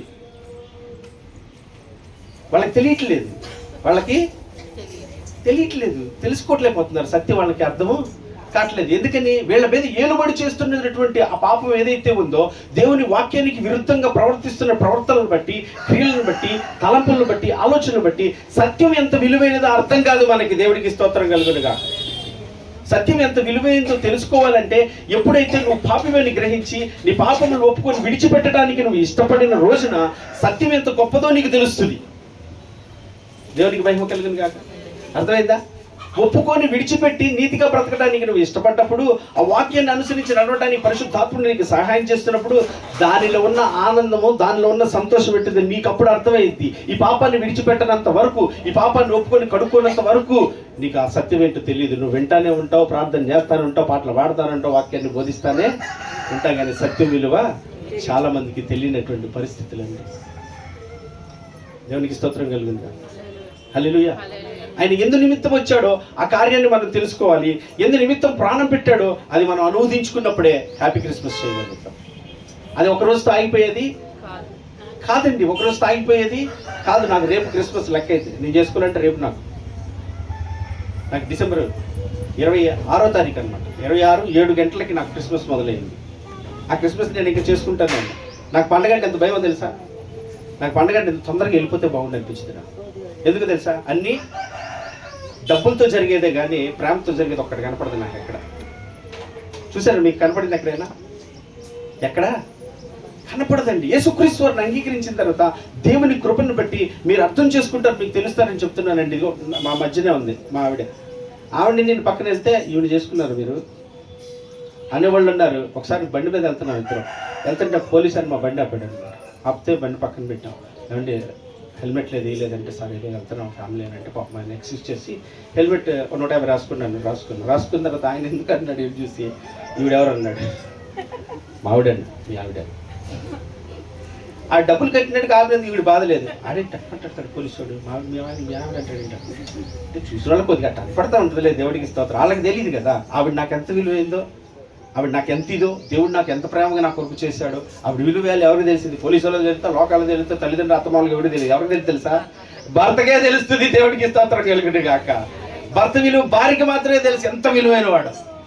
ఒకప్పుడు ఏదో తెలియని వాడండి నేను. ఇవాళ ఆవిడ నాకు ఎంత శ్రేష్టమైందో తెలుసా? నిజంగా మీకు అర్థమవుతుందని చెప్తున్నాను. నా సుఖ సంతోషాలు, నా భోగభాగ్యాలు, నాకున్న వాటిలన్నింటిలో ఆవిడ పాలిభాగస్తురాలు. ఆవిడ దగ్గర నాకు కలుగుతాయి అన్ని. దేవుడికి స్తోత్రంగా. లోకంలో లేని సంతోషమే కానీ, సుఖమే కానీ, ఆనందం కానీ ఏదైనా ఉందంటే నాకు ఆ భార్య దగ్గర. తను కూడా అర్థం చేసుకుంటే కనుక సమస్య ఎక్కడ తెలుసా? నా దగ్గర జరుగుతుంది. దేవుని స్తోత్రం కలుగుతుంది. గృహమే కదా స్వర్గసీమ అన్నాడు. దేవునికి మహిమ కలుగుతుంది. మాకు అప్పుడప్పుడు చెప్తూ ఉంటారు మా అత్తయ్య, మా పిల్లలు వీళ్ళు చెప్తుంటారు, అని మీ పెళ్లి రోజు రేపు పొద్దున. పెళ్లి రోజా? రేపు మీ పెళ్లి రోజు అంట. పెళ్లి రోజు అంటే నాకేమనిపిస్తుంది తెలుసా? ఏం పెళ్లి రోజు? ఇప్పుడు ఆవిడ దేవుడి కృపను బట్టి మా ఇద్దరి మధ్య ఉండి ఆ వాక్యాన్ని నెరవేర్చడానికి ఆయన కృప చూపిస్తున్నాడు. భారీగా ఉండటానికి ఆయన నాకు కృప ఇచ్చాడు, భర్త కూడా ఇచ్చాడు. ఇద్దరం కలిసి చక్కగా ఉంటున్నాం. ఆయన వాక్యాన్ని అనుసరించాడు, పరిశుద్ధాత్మ మమ్మల్ని చక్కగా నడిపిస్తున్నాడు. తింటున్నాం, చక్కగా ఉన్నాం. మళ్ళీ వచ్చంటారు రేపు మీ పెళ్లి రోజు. ఇంకేం చేయాలి బాబు పెళ్లి రోజున? ఇంకేం పెళ్లి రోజు? నేను అనేది అది. ఇవన్నీ ఏముండవు మీకు తెలుసుకోండి అని చెప్తాను. డబ్బులు పెట్టుకొని వచ్చే పండుగలు దండగలు ఈ పండుగలు కాదు. హృదయంలో సంతోషం కలిగి, ఆనందం కలిగి భర్త వీరు భార్య తెలిసి చక్కగా జీవిస్తే ఇంకేం పెళ్లి రోజు అంటే రోజు పెళ్లి రోజే కదా. దేవుడికి స్తోత్రం కలిగి. హల్లెలూయా. అది మీరు అది దేవుడు కోరుకుంటుంది. అది దాన్ని తీసి పక్కన పెట్టేశారు. దాని పక్కన పెట్టేశారండి. దాన్ని వాల్యూ లేదు దేవుని మాటకి. ఈరోజు ఎందుకు కుటుంబాల్లో సంతోషం లేదు? ఎందుకు కుటుంబాల్లో నెమ్మది లేదు? కుటుంబాల్లో ధైర్యం ఎందుకు లేదు? నిరీక్షణ ఎందుకు లేదు? కలిగేదంతా దేన్ని బట్టో తెలుసా? మనకున్న వాటిని బట్టే ఉన్నాయండి. మనకున్న వాటి యోపుకున్నట్టు కనుక తీసి పక్కన పెడితే మన గతి ఏమైపోద్ది ఒక్కసారి ఆలోచించేయండి. మనకున్నవన్నీ ఒక్కసారి తీసి పక్కన పెడితే మన గతి ఏంటో తెలిసి మన భక్తి ఏంటో బయటపడిపోద్ది. ఉండగలవా దేవుడితో పాటు? కానీ మనం ఏం చేస్తుంది తెలుసా? మనం ఏం చేస్తాం సార్? నిత్య జీవానికి నేనే వారసు. మనందరం ఎవరు అంటే అన్నయ్య అంటాడు అప్పుడప్పుడు. ఎవరు దేవుని పిల్లలు అంటే ఎత్తంటారు చేతులు. మన దేవుడి పిల్లలు. కానీ యేసుక్రీస్తు ఎవరు అంటారు? ఆయన చూస్తాడు, ఆయనకి ఏం చెప్తాడు? అబ్బా చేతులు మాత్రం బాగా ఎత్తారు. బయటికి వెళ్ళగానే చేసేయన్నీ ఏ పని నాయన ఏం చేసేదిరా బాబు అని చెప్పి దేవుడి స్తోత్రం. నేను అదే అంటున్నా, ఆ విలువలను తెలుసుకున్నప్పుడు యేసుక్రీస్తు ఎందుకు భూమి మీదకి దిగి వచ్చాడు, నా పాపాలను క్షమించి నాకు నిత్య జీవం ఇవ్వడానికి వచ్చాడని నువ్వు గ్రహించగలిగి తెలుసుకున్న రోజు నీ పాపాల కొరకు పశ్చాత్తాపడి పరిశుద్ధాత్ముడు నన్ను ఒప్పింపచేయి. నా వల్ల కాదు, అనేక మార్లు నేను చేస్తున్నాను. ఏమండి దేవుని వాక్యం చెప్తుంది, నరులకు అసాధ్యములే కానీ దేవునికి సమస్తము ఆయన చెయ్యాలండి. నువ్వు కాదు చేసేది, నువ్వు చేయలేవు, నీ వల్ల కాదు. అందుకే ఆయన వచ్చాడు భూమి మీదకి. దేవుడికి స్తోత్రం కలుగును గాక. ఆయన వచ్చాడని ఎవరు నమ్ముతారో, ఎవరైతే ఆయన ఆశ్రయిస్తాడో, దేవుని వాక్యం చెప్తుంది, ఆయన ఆశ్రయించు నరుడు ధన్యుడు. దేవుడికి స్తోత్రం. ఆయన ఆశ్రయించిన రోజు, నువ్వు అప్పగించుకున్న రోజు, అవును నేను పాపినయ్యా, పాపం చేశాను, నా పాపం ఒప్పింపచేవాడు నీవే, నువ్వు నాలోనికి ఒప్పింప చేసి నన్ను విడిపిస్తే కనుక నేను రక్షణ నేను పొందుకుంటాను. పశ్చాత్తాపంతో ఎవరైతే వాడు వ్యక్తులుతారో వాళ్ళకి ఆ గొప్ప రక్షణ దయచేసి నిజమైన క్రిస్మస్ చేయడానికి ఆయన సిద్ధంగా ఉన్నటువంటి దేవుడు. కానీ దాన్ని ఎవరు లక్ష్య కడతలేదండి. పాపం అంటే ఆశ్రయించుకుంటాం, సంతోషం ఆనందం అంటే లేనటువంటి పరిస్థితులు ఈరోజు. పెళ్లి రోజులకి, పుట్టినరోజులకి చేసుకోవద్దని అంటలేదు, దయచేసి ఇవన్నీ తప్పని నేను అంటలేదు. నేను ఎవరిని హెచ్చించాలని చెప్పట్లేదు. మన వెనకాల ఉన్నాడు సహోదరుడు, పెళ్లి రోజు జరుగుతున్న సంతోషం తనకుందా లేదా, తనకు ఏముంది అని చూసుకోకుండా ఇంకొన్ని 10 కుటుంబాలు, నా పెళ్లి రోజు సందర్భం ఇంకొక 10 కుటుంబాలు ఫ్యామిలీస్ పెడితే బాగుంటుంది అని చెప్పి సపోజ్ చేసి తనకి లేకపోతే తీసుకొచ్చి ఒక 10 కుటుంబాలకు తీసుకెళ్ళి వాళ్ళకి గోధుమ పిండి అనేది తీసాను పెట్టేటటువంటి మనస్తత్వం ఎక్కడి నుంచి వచ్చిందండి? ఎవరిచ్చారండి? ఎవరి దగ్గర నుంచి వస్తుందండి? క్రీస్తు నుండే వస్తుందండి. అదంతా మనకి మంచి మనసు. నీ వల్ల నీ పొరుగు వారిని ఎట్లా ప్రేమిస్తామండి? డబ్బులతోనే ప్రేమిస్తుంది అందరినీ. డబ్బు ఉంటేనే ప్రేమిస్తున్నాం, డబ్బుతోనే ప్రేమిస్తున్నాం. డబ్బే సర్వస్వం అయిపోయింది. దేవుని వాక్యం చెప్పి తెలుసా, సిరికి నీ దేవునికి నువ్వు దాసుడుగా ఉండలేవు. ఇవాళ చాలా మంది నేను చెప్తున్నాను, తప్పుగా అనుకోవద్దు. మీ గుండెల మీద చేసుకుని చెప్పండి, మీరుంటుంది నిజంగా క్రీస్తుని బట్టి ధైర్యంగానే ఉన్నారా అని మీ గుండె చేస్తే నా ప్రభు ఉన్నాడు నాకేం పర్లేదు అనే పరిస్థితి ఉందా? లేదంటే మన బ్యాంకులో ఉండే 1 లక్ష రూపాయలు ఏం పర్లేదు, బంగారం నమ్ముకొని ఏదో తెచ్చుకుంటాం ఏం పర్లేదు, కార్లు నమ్మేసుకుంటాం, ఇల్లు వేసుకుందాం అనేటటువంటి ఉందా? గుండెలు మీద చేసుకుని నా ప్రభు నాకు ఉన్నాడు ఏం పర్లేదు అనే ధైర్యం మీకు ఉందా? ఒకనొక సందర్భంలో నేను అడిగిన సందర్భం అది. నా బ్యాంకులో 30,000 రూపాయలు ఉంది. 30,000 రూపాయలు అండి. నా మనసు నన్ను అంటుంది, ఎందుకు దాచారు బాబు 30 రూపాయలు? 30,000 దేనికి దాచాం? ఏదైనా వస్తే, అవసరం వస్తే, ఏదైనా ఇబ్బంది వస్తే. నేను అంటాను, ఎప్పుడు మన పైకి బాగానే చెప్తాం, మధ్యలో కొట్టుకుంటాం, వాటికి ఇల్లు ఉంటాయని దాచుకున్నారు 30,000. అంటే ఈ 30,000తో నువ్వు కట్టేస్తావా? కట్టాం. మన వల్ల ఏది కాదు. అవి ఆయన చేసేటటువంటి కార్యం అనమాట. ఇప్పుడు నువ్వు ఎవరు నమ్ముతున్నావు అన్నాడు, నిన్నే నమ్ముతున్నాను. నిన్నే నమ్ముతా 30,000 తీసుకెళ్ళి ఎవరికైనా ఇచ్చే అంటాడు. అయ్యి అమ్మెత్తే నేను తినేది గట్టి, మరి నువ్వు నన్ను నమ్మట్లేదు అంటాడు. నువ్వు డబ్బులే నమ్ముతున్నావు అంటాడు. నేను అంటాను, ఒకసారి ఇక్కడ మీరు అందరూ కూర్చున్నారు కదా, మీకు రోగం వచ్చినప్పుడు, ఇబ్బంది వచ్చినప్పుడు, కష్టం వచ్చినప్పుడు, సమస్య వచ్చినప్పుడు మీకు మొట్టమొదటి ఎవరు గుర్తొచ్చారు చెప్పండి? టక్మని మీ హృదయాన్ని జ్ఞాపకం చేసుకోండి. ఎవరు గుర్తొచ్చారు? మీకు ఆయనే చూస్తున్నాడు, మీ సంగతి ఆయనే చూసుకుంటాడు. నాకు ఎందుకు వచ్చింది తెలుస్తుంది. అప్పుడు తెలిసిపోద్ది నీ భక్తి నా భక్తి. నన్ను అలా పరీక్షించాడు పాపం చాలాసార్లు. నేను ధన్యుడిని అనుకుంటా. దేవుడికి స్తోత్రం కలుగు. అటువంటి పరీక్ష నీకు నాకు ఎప్పుడైతే వచ్చిందో, నీ వెనక తిరిగి చూసుకున్నప్పుడు నీ పిల్లల్ని బట్టో, నీ కుటుంబాన్ని బట్టో, నీ ఉద్యోగాన్ని బట్టో, నీకున్న పరపతిని బట్టో, నీ దేని బట్టి కలుపుకోకుండా నీ కొరకు ప్రాణం పెట్టి నీ రక్షకుడైన యేసు కొరకు కనుక నువ్వు ధైర్యం తెచ్చుకోగలిగితే కనుక దేవుడికి స్తోత్రం కలుగును గాక. నువ్వు నిజమైన భక్తిలో ఉంటాక నీ ఎడల కృప చూపించిన వాడే దేవుడికి ఇస్తా. అలా కాకుండా నీ వెనక మళ్ళీ ఎవరు కనపడ్డారా జాగ్రత్త, సరి చేసుకోవాల్సింది నువ్వు నేను చాలా ఉందని. దేవునికి మహిమ కలుగును గాక. హల్లెలూయా. మనల్ని ప్రేమించి ఆయన ప్రారంభించిన కారణం ఏంటి తెలుసా? మన ధైర్యం ఏదంటే యేసు కావాలండి, మన నిరీక్షణ ఏదంటే ఆయన కావాలండి, మన ఆనందం సంతోషం ఏదైనా ఉందంటే ఆయన కావాలండి. దేవుడికి స్తోత్రం. మేము చెప్పేది అదే, ఆయన కృపను బట్టి మేము పొందుకోవడానికి ఆ భాగ్యాన్ని ఇచ్చాడు. వ్యర్థమైన వాటికి ధనాన్ని పాడు చేసి, సమయాన్ని పాడు చేసుకొనక సత్యవాక్యం చేత పరిశుద్ధపడి రక్షణ పొంది, రక్షణానందం చేత నింపబడి నీ కుటుంబం బిడ్డలు కట్టబడాలి. నువ్వు ఆనందంతో జీవించాలి. ధనం బట్టి రాకూడదండి, అది ఈ లోకంలో దేన్ని బట్టి రాకూడదండి, క్రీస్తుని బట్టి మాత్రమే నీకు నాకు కలగాలని ఆ మహాదేవుడు ఈరోజు క్రిస్మస్ అని ఏర్పాటు చేసి మనల్ని ఈ రీతిగా తీసుకొచ్చినటువంటి దేవుడు. దేని కొరకు వచ్చాడు ఆయనంట? పాపులను రక్షించుడు క్రీస్తు యేసు భూమి మీదకి వచ్చినాడు అన్న మాట నమ్మదగినది, నువ్వు పూర్ణాంగీకారం యోగ్యమైనది అన్నాడు. దేవునికి స్తోత్రం కలిగిన పౌలు భక్తుడు చెప్పినటువంటి మాట. పౌలు తన సాక్ష్యం చెప్తూ చెప్తాడు, ఈ మాట నమ్మదగినది, నువ్వు పూర్ణాంగీకారములకు యోగ్యమైనది అని అన్నాడు. దేవునికి స్తోత్రం. పూర్ణంగా అంగీకరించవలసింది ఏదన్నా ఉంది అంటే నువ్వు ఎట్టివాడువో, నువ్వు ఎటువంటి వాడు, నువ్వు చేస్తుందేంటో, నువ్వు చేసిన పనులేంటి ఎటువంటివి తెలుసుకొని కనుక ఈరోజు ఆయన సన్నిధిలో ఒప్పుకొని విడిచిపెడితే కనుక ఆయన ఎడల ఆయన కృప చూపించాలని ఇష్టపడుతున్నాను. నేను ముగించేస్తున్నాను. చివరి ప్రార్థన చేస్తూ చెప్తున్నాను, వీళ్ళు ఎవరైనా కనుక ఈరోజు నేను ఒప్పుకుంటానయ్యా, నా పాపం నిమిత్తమే క్రీస్తు భూమి మీదకి దిగి వచ్చాడు. నా పాపం నుంచి విడిపించడానికి ఆయన భూమి మీదకు దిగి వచ్చాడు. ఆయన నా పాపాలను క్షమించి నిత్య జీవం ఇవ్వాలని, నాకు ఇచ్చిన ఈ జీవితాన్ని, నాకు ఇచ్చిన ఈ కుటుంబాన్ని నేను సంతోషంగా అనుభవించాలని ఆయనతో కలిసి నాకు ఇచ్చాడని నేను నమ్ముతున్నాను. నా కోసం ప్రార్థన చేయండి అన్న వాళ్ళు ఎవరైనా ఉంటే మీరు కళ్ళు మూసుకుని తనలోంచి ప్రార్థన చేస్తాను. దేవుడి కొద్ది మాటలు ఆశ్రయించి మీ హృదయంలో స్థిరపరచును గాక. ఆమెను ప్రార్థించద్దు. కళ్ళు మూసుకున్నట్లయితే ప్రతి ఒక్కరు కళ్ళు మూసుకున్నారు. 2 నిమిషాలు పట్టు. ఒక్కసారి నా దైవజన్మ ఏదో వచ్చాను క్రిస్మస్కి వెళ్ళిపోయాను అనేటట్లుగా ఉండొద్దు. ఒక్కసారి జ్ఞాపకం తెచ్చుకోండి.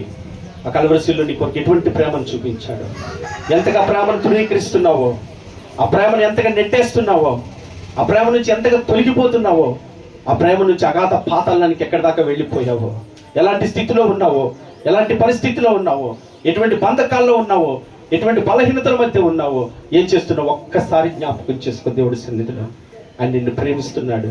నిన్ను విడిచిపెట్టుకోవటానికి ఏమాత్రం ఇష్టపడతలేదు. నేను బ్రతిలాడుతున్నాడు ఆయన.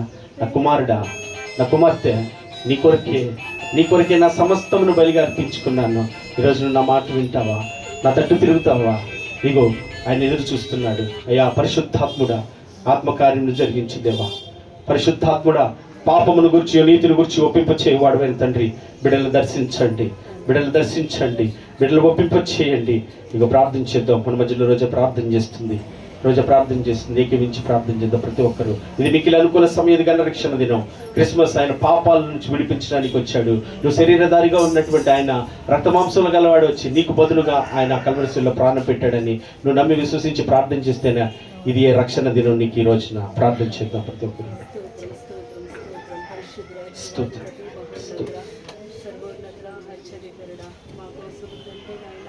ప్రతి ఒక్కరు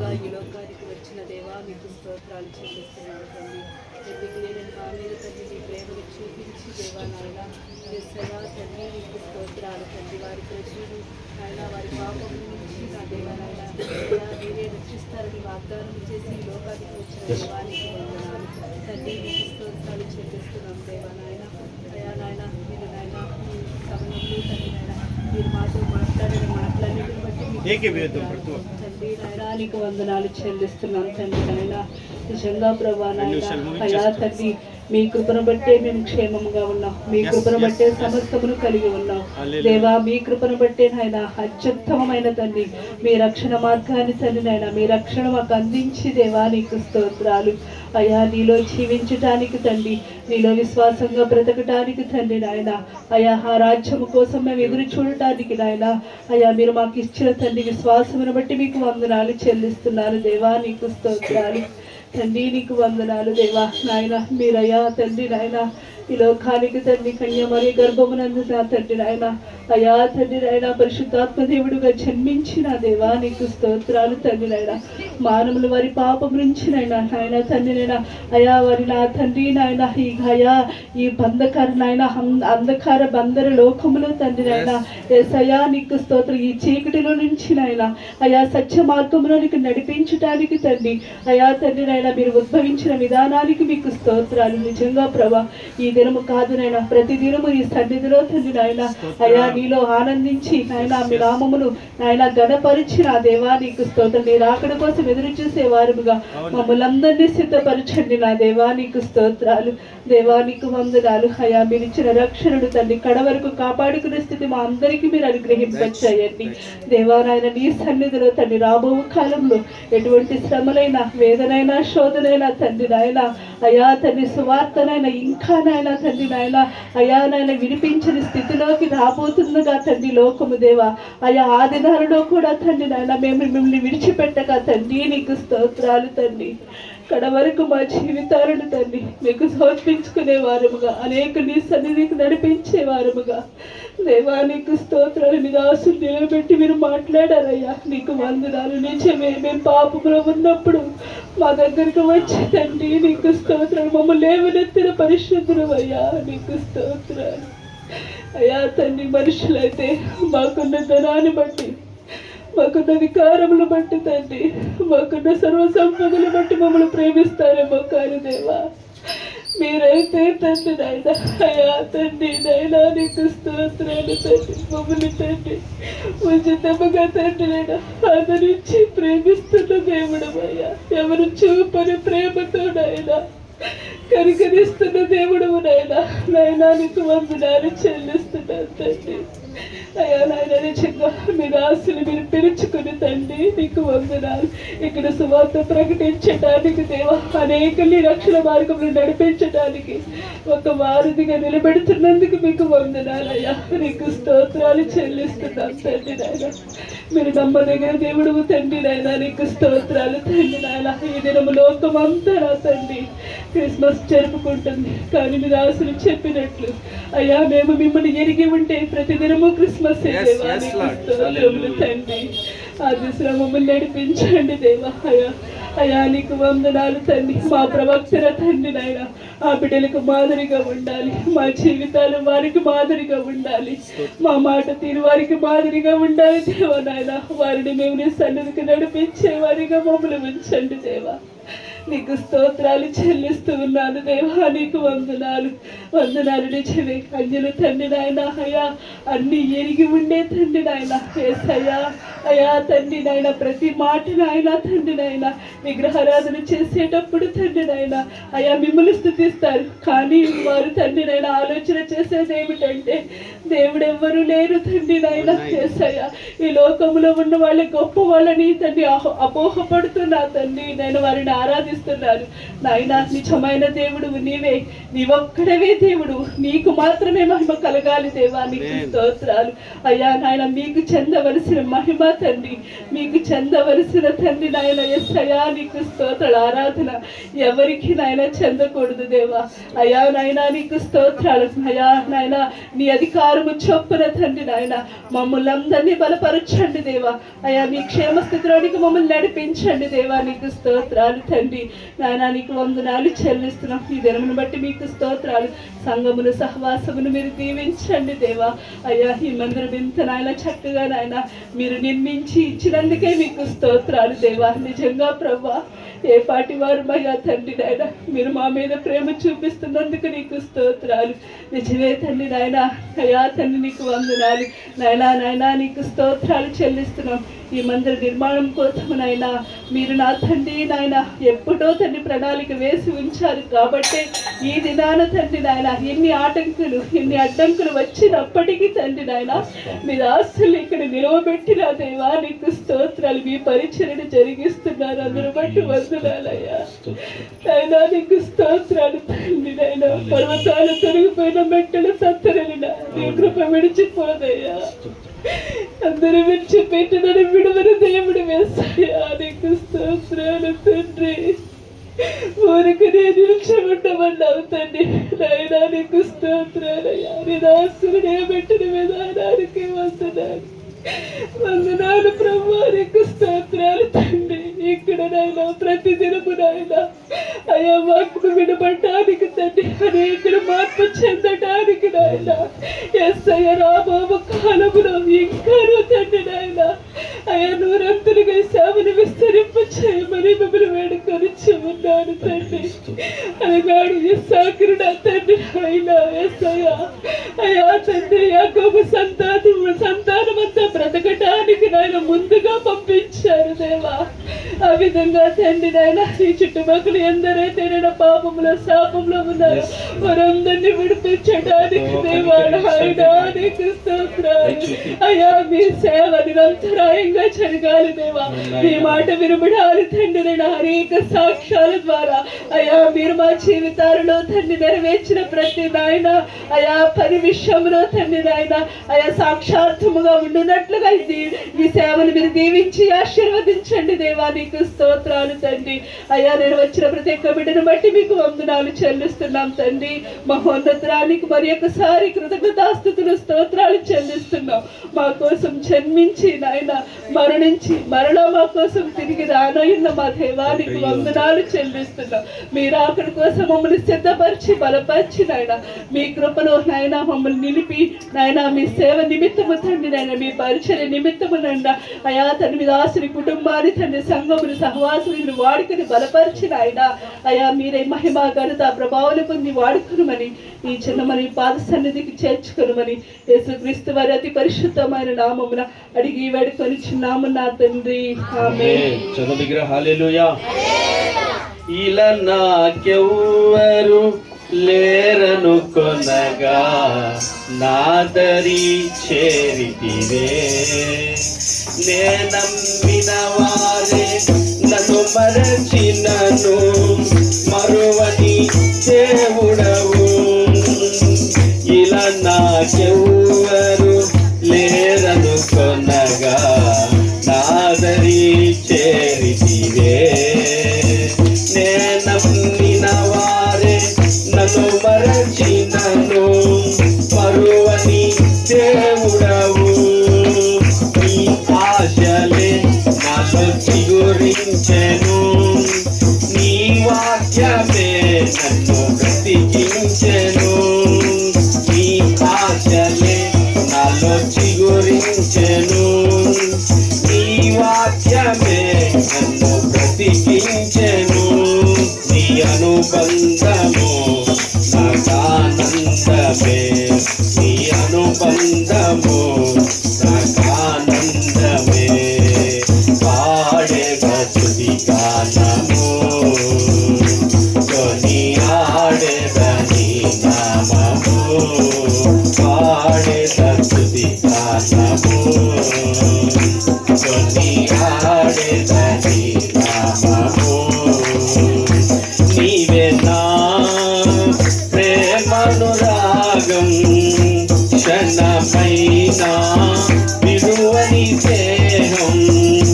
నీవే నా ప్రేమనురాగం, క్షణమైనా విడువని స్నేహం. రాత్రి యేసయ్యా పాడేద స్తుతి గానము కొనియాడేద నీ నామము, పాడేద స్తుతి గానము కొనియాడేద. నా ప్రతి అణువును పరిశుద్ధపరచెను నీ రుధిరధారలే, నీ దర్శనమే నన్ను నిలిపినది ధరణిలో నీ కొరకే. నా ప్రతి అణువును పరిశుద్ధపరచెను నీ రుధిరధారలే, నీ దర్శనమే నన్ను నిలిపినది ధరణిలో నీ కొరకే. నీ చేతులే నన్ను నిర్మించెను, నీ రూపమే నాలో కలిగెను. నీ చేతులే నన్ను నీ రూపమే నాలో కలిగెను. నీ అభిషేకము పరమానందమే, నీ అభిషేకము పరమానందమే. పాడేద స్తుతి గానము కొనియాడేద నీ నామము, పాడేద స్తుతి గానము పాడదాం కొనియాడేద నీ నామము. బలహీనతలో నన్ను బలపరచి ధైర్యము నింపితివే, నా కార్యములు సఫలము చేసి ఆత్మతో నడిపితివి. బలహీనతలో నన్ను బలపరచి ధైర్యము నింపితివే, నా కార్యములు సఫలము చేసి ఆత్మతో నడిపితివి. యూదా గోత్రపు గోధమ సింహమా, నీతో నిత్యము విజయ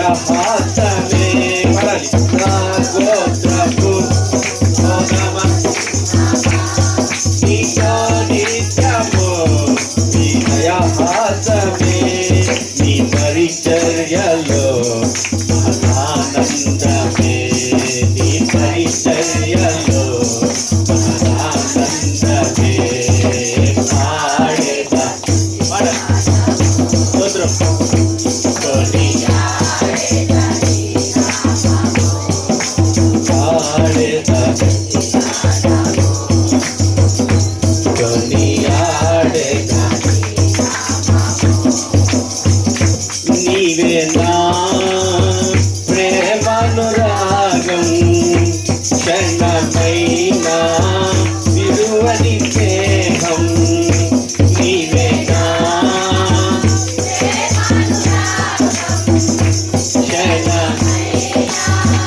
విడువని అతి శ్రేష్ఠుడా అతి శ్రేష్ఠుడా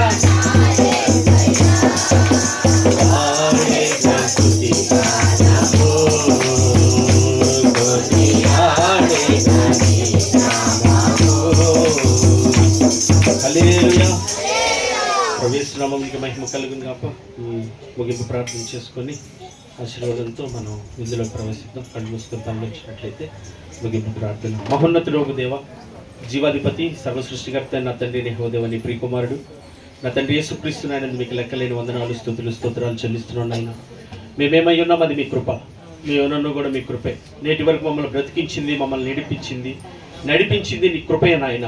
ఆ కృపను నిత్యము నీ ప్రజలందరిపై నుంచి నడిపించే గొప్ప దేవుడు నాయన, నీకే స్తోత్రాలు. యోగ్యత లేని వానికి యోగ్యతను, అర్హత లేని వానికి అర్హతను, ఎన్నిక లేని వానికి ఎన్నికనిచ్చిన నీ కృపని నీ ప్రజలపైన నిత్యముంచి నడిపించే గొప్ప దేవ నిన్ను స్తుతిస్తూ కృతజ్ఞతలు చెల్లిస్తూ ఈ క్రిస్మస్ ఆరాధన ఈ స్థలంలో ఈ రీతిగా జరగటానికి, ఈ స్థలాన్ని ఈ రీతిగా మీరు సిద్ధపరిచిన నీ కృపను బట్టి స్తోత్రాలు నాయన. మా ఆలోచనల వంటి ఆలోచనలు నీది కాదు నాయన, నీది ఉన్నతమైన ఆలోచన, నీది ఘనమైన ఆలోచన. నీ బిడ్డల ఏడలు నీకున్న ప్రణాళిక గొప్పది. అది ఎరిగి నీ ఆలోచనతో లోబడి నిమిత్తం నీ కార్యములను మీరు ఆరంభించి కొనసాగిస్తున్నందుకు స్తుతిస్తూ కృతజ్ఞతలు మీకు చెల్లిస్తున్నా. ఈ క్రిస్మస్ ఆరాధనలో దేని నిమిత్తం మీరు మా కొరకు వచ్చారు నాయన.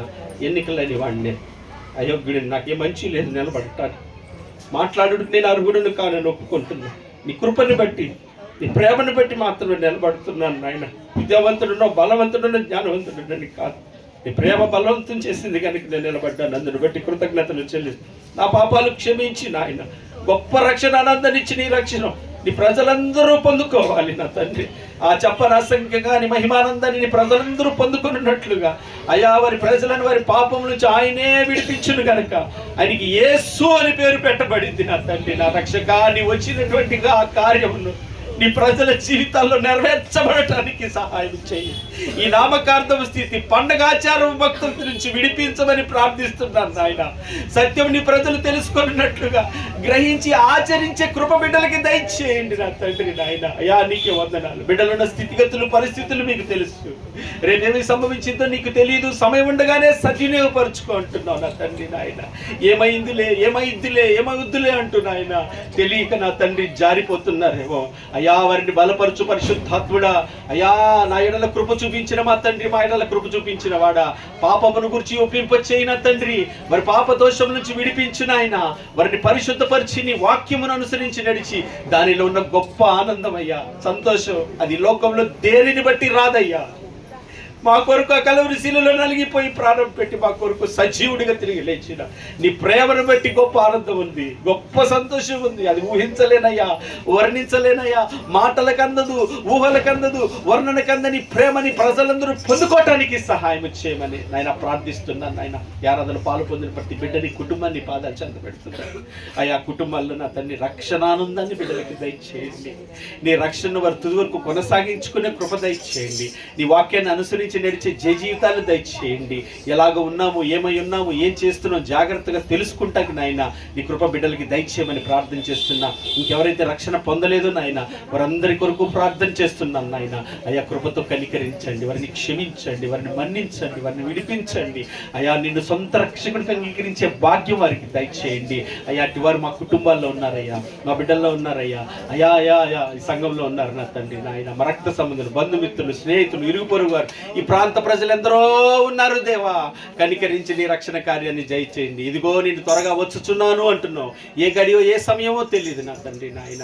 సమయం ఉండగానే నీ రాకడెప్పుడో నా పోకడెప్పుడో తెలియదు కనుక సమయం ఉండగానే సద్వినియోగపరుచుకున్నట్లుగా మా అందరికీ కృప దయచేసి నడిపించమని, నీ చిత్తానుసారంగా జీవించడానికి, ఎల్లప్పుడూ నిన్ను మహిమపరిచే జీవితాలు మా కలుగుటకు కృప చూపించమని క్రీస్తునందు ప్రార్థిస్తున్నాను, స్తుతిస్తున్నాను నాయన. ఇక్కడ జరుగుతున్న ఈ ఆరాధనలన్నింటినీ పాదాలు చెంత పెడుతూ సమస్తము నీకు మహిమకరంగా నీ ప్రజల రక్షణ పొంది నిత్య జీవానికి నా తను చేరున్నట్లుగా అయ్యా నీవే సిద్ధపరిచి సమకూర్చి సహాయం చేసి నడిపించమని క్రీస్తునందు ప్రార్థిస్తూ స్తుతిస్తూ కృతజ్ఞతాస్తుతులు చెల్లిస్తూ అయ్యా నీ పాదాలు చెంత పెడుతున్నారు తండ్రి నాయన. ఇప్పుడు మీరే తోడు ముందున్నటువంటి నాయన ఆహార పదార్థాలను కూడా నాయన పరిశుద్ధపరచండి, పవిత్రపరచండి. తింటున్న బిడ్డలు మీ ప్రేమ రుచింప చేయండి అయ్యా. లేని వారికి పెట్టేవారిగా, తిని వారిగా కాక అయ్యా తిని కృతజ్ఞత కలిగి ఇంకా లేని వారికి పెట్టేవారిగా నాయన నీ ప్రేమను కనపరిచేవారిగా ప్రవర్తన ద్వారా మీరే కృప చూపించండి. ఈ కారణమైన కుటుంబాలన్నిటినీ నీ మందిర పనులు వాడబడిన వారు ఆహార పదార్థాలు అన్నింటిలో నాయన ఎందరో గుప్పిళ్ళు విప్పారు దేవా. ఆ కుటుంబాలను బట్టి నిండు మనసుతో కృతజ్ఞతాస్తుతులు వారి ధనం పరలోకమందు జమ కట్టబడినట్లుగా నా తండ్రి నాయన వారిని దీవించి విస్తారంగా అనేకులకు వారి గుప్పిళ్ళు ఇప్పగలిగిన కృప వారికి దయచేసి దీవించి ఆశీర్వదించమని కృతజ్ఞతాస్తుతులు మీకు చెల్లించుకుంటూ మహామహిమతో మెగారుడు యేసుక్రీస్తు వారి నామమందు వేడుకుంటున్నాను నా ప్రియ పరలోకపు తండ్రి. ఆమేన్. హల్లెలూయా. ఈ ఆరాధనలో పాల్పొందిన మీ అందరికీ నా ప్రభువైన యేసుక్రీస్తు వారి పేరిట ప్రేమపూర్వక వందనాలు తెలియజేస్తున్నానమ్మా.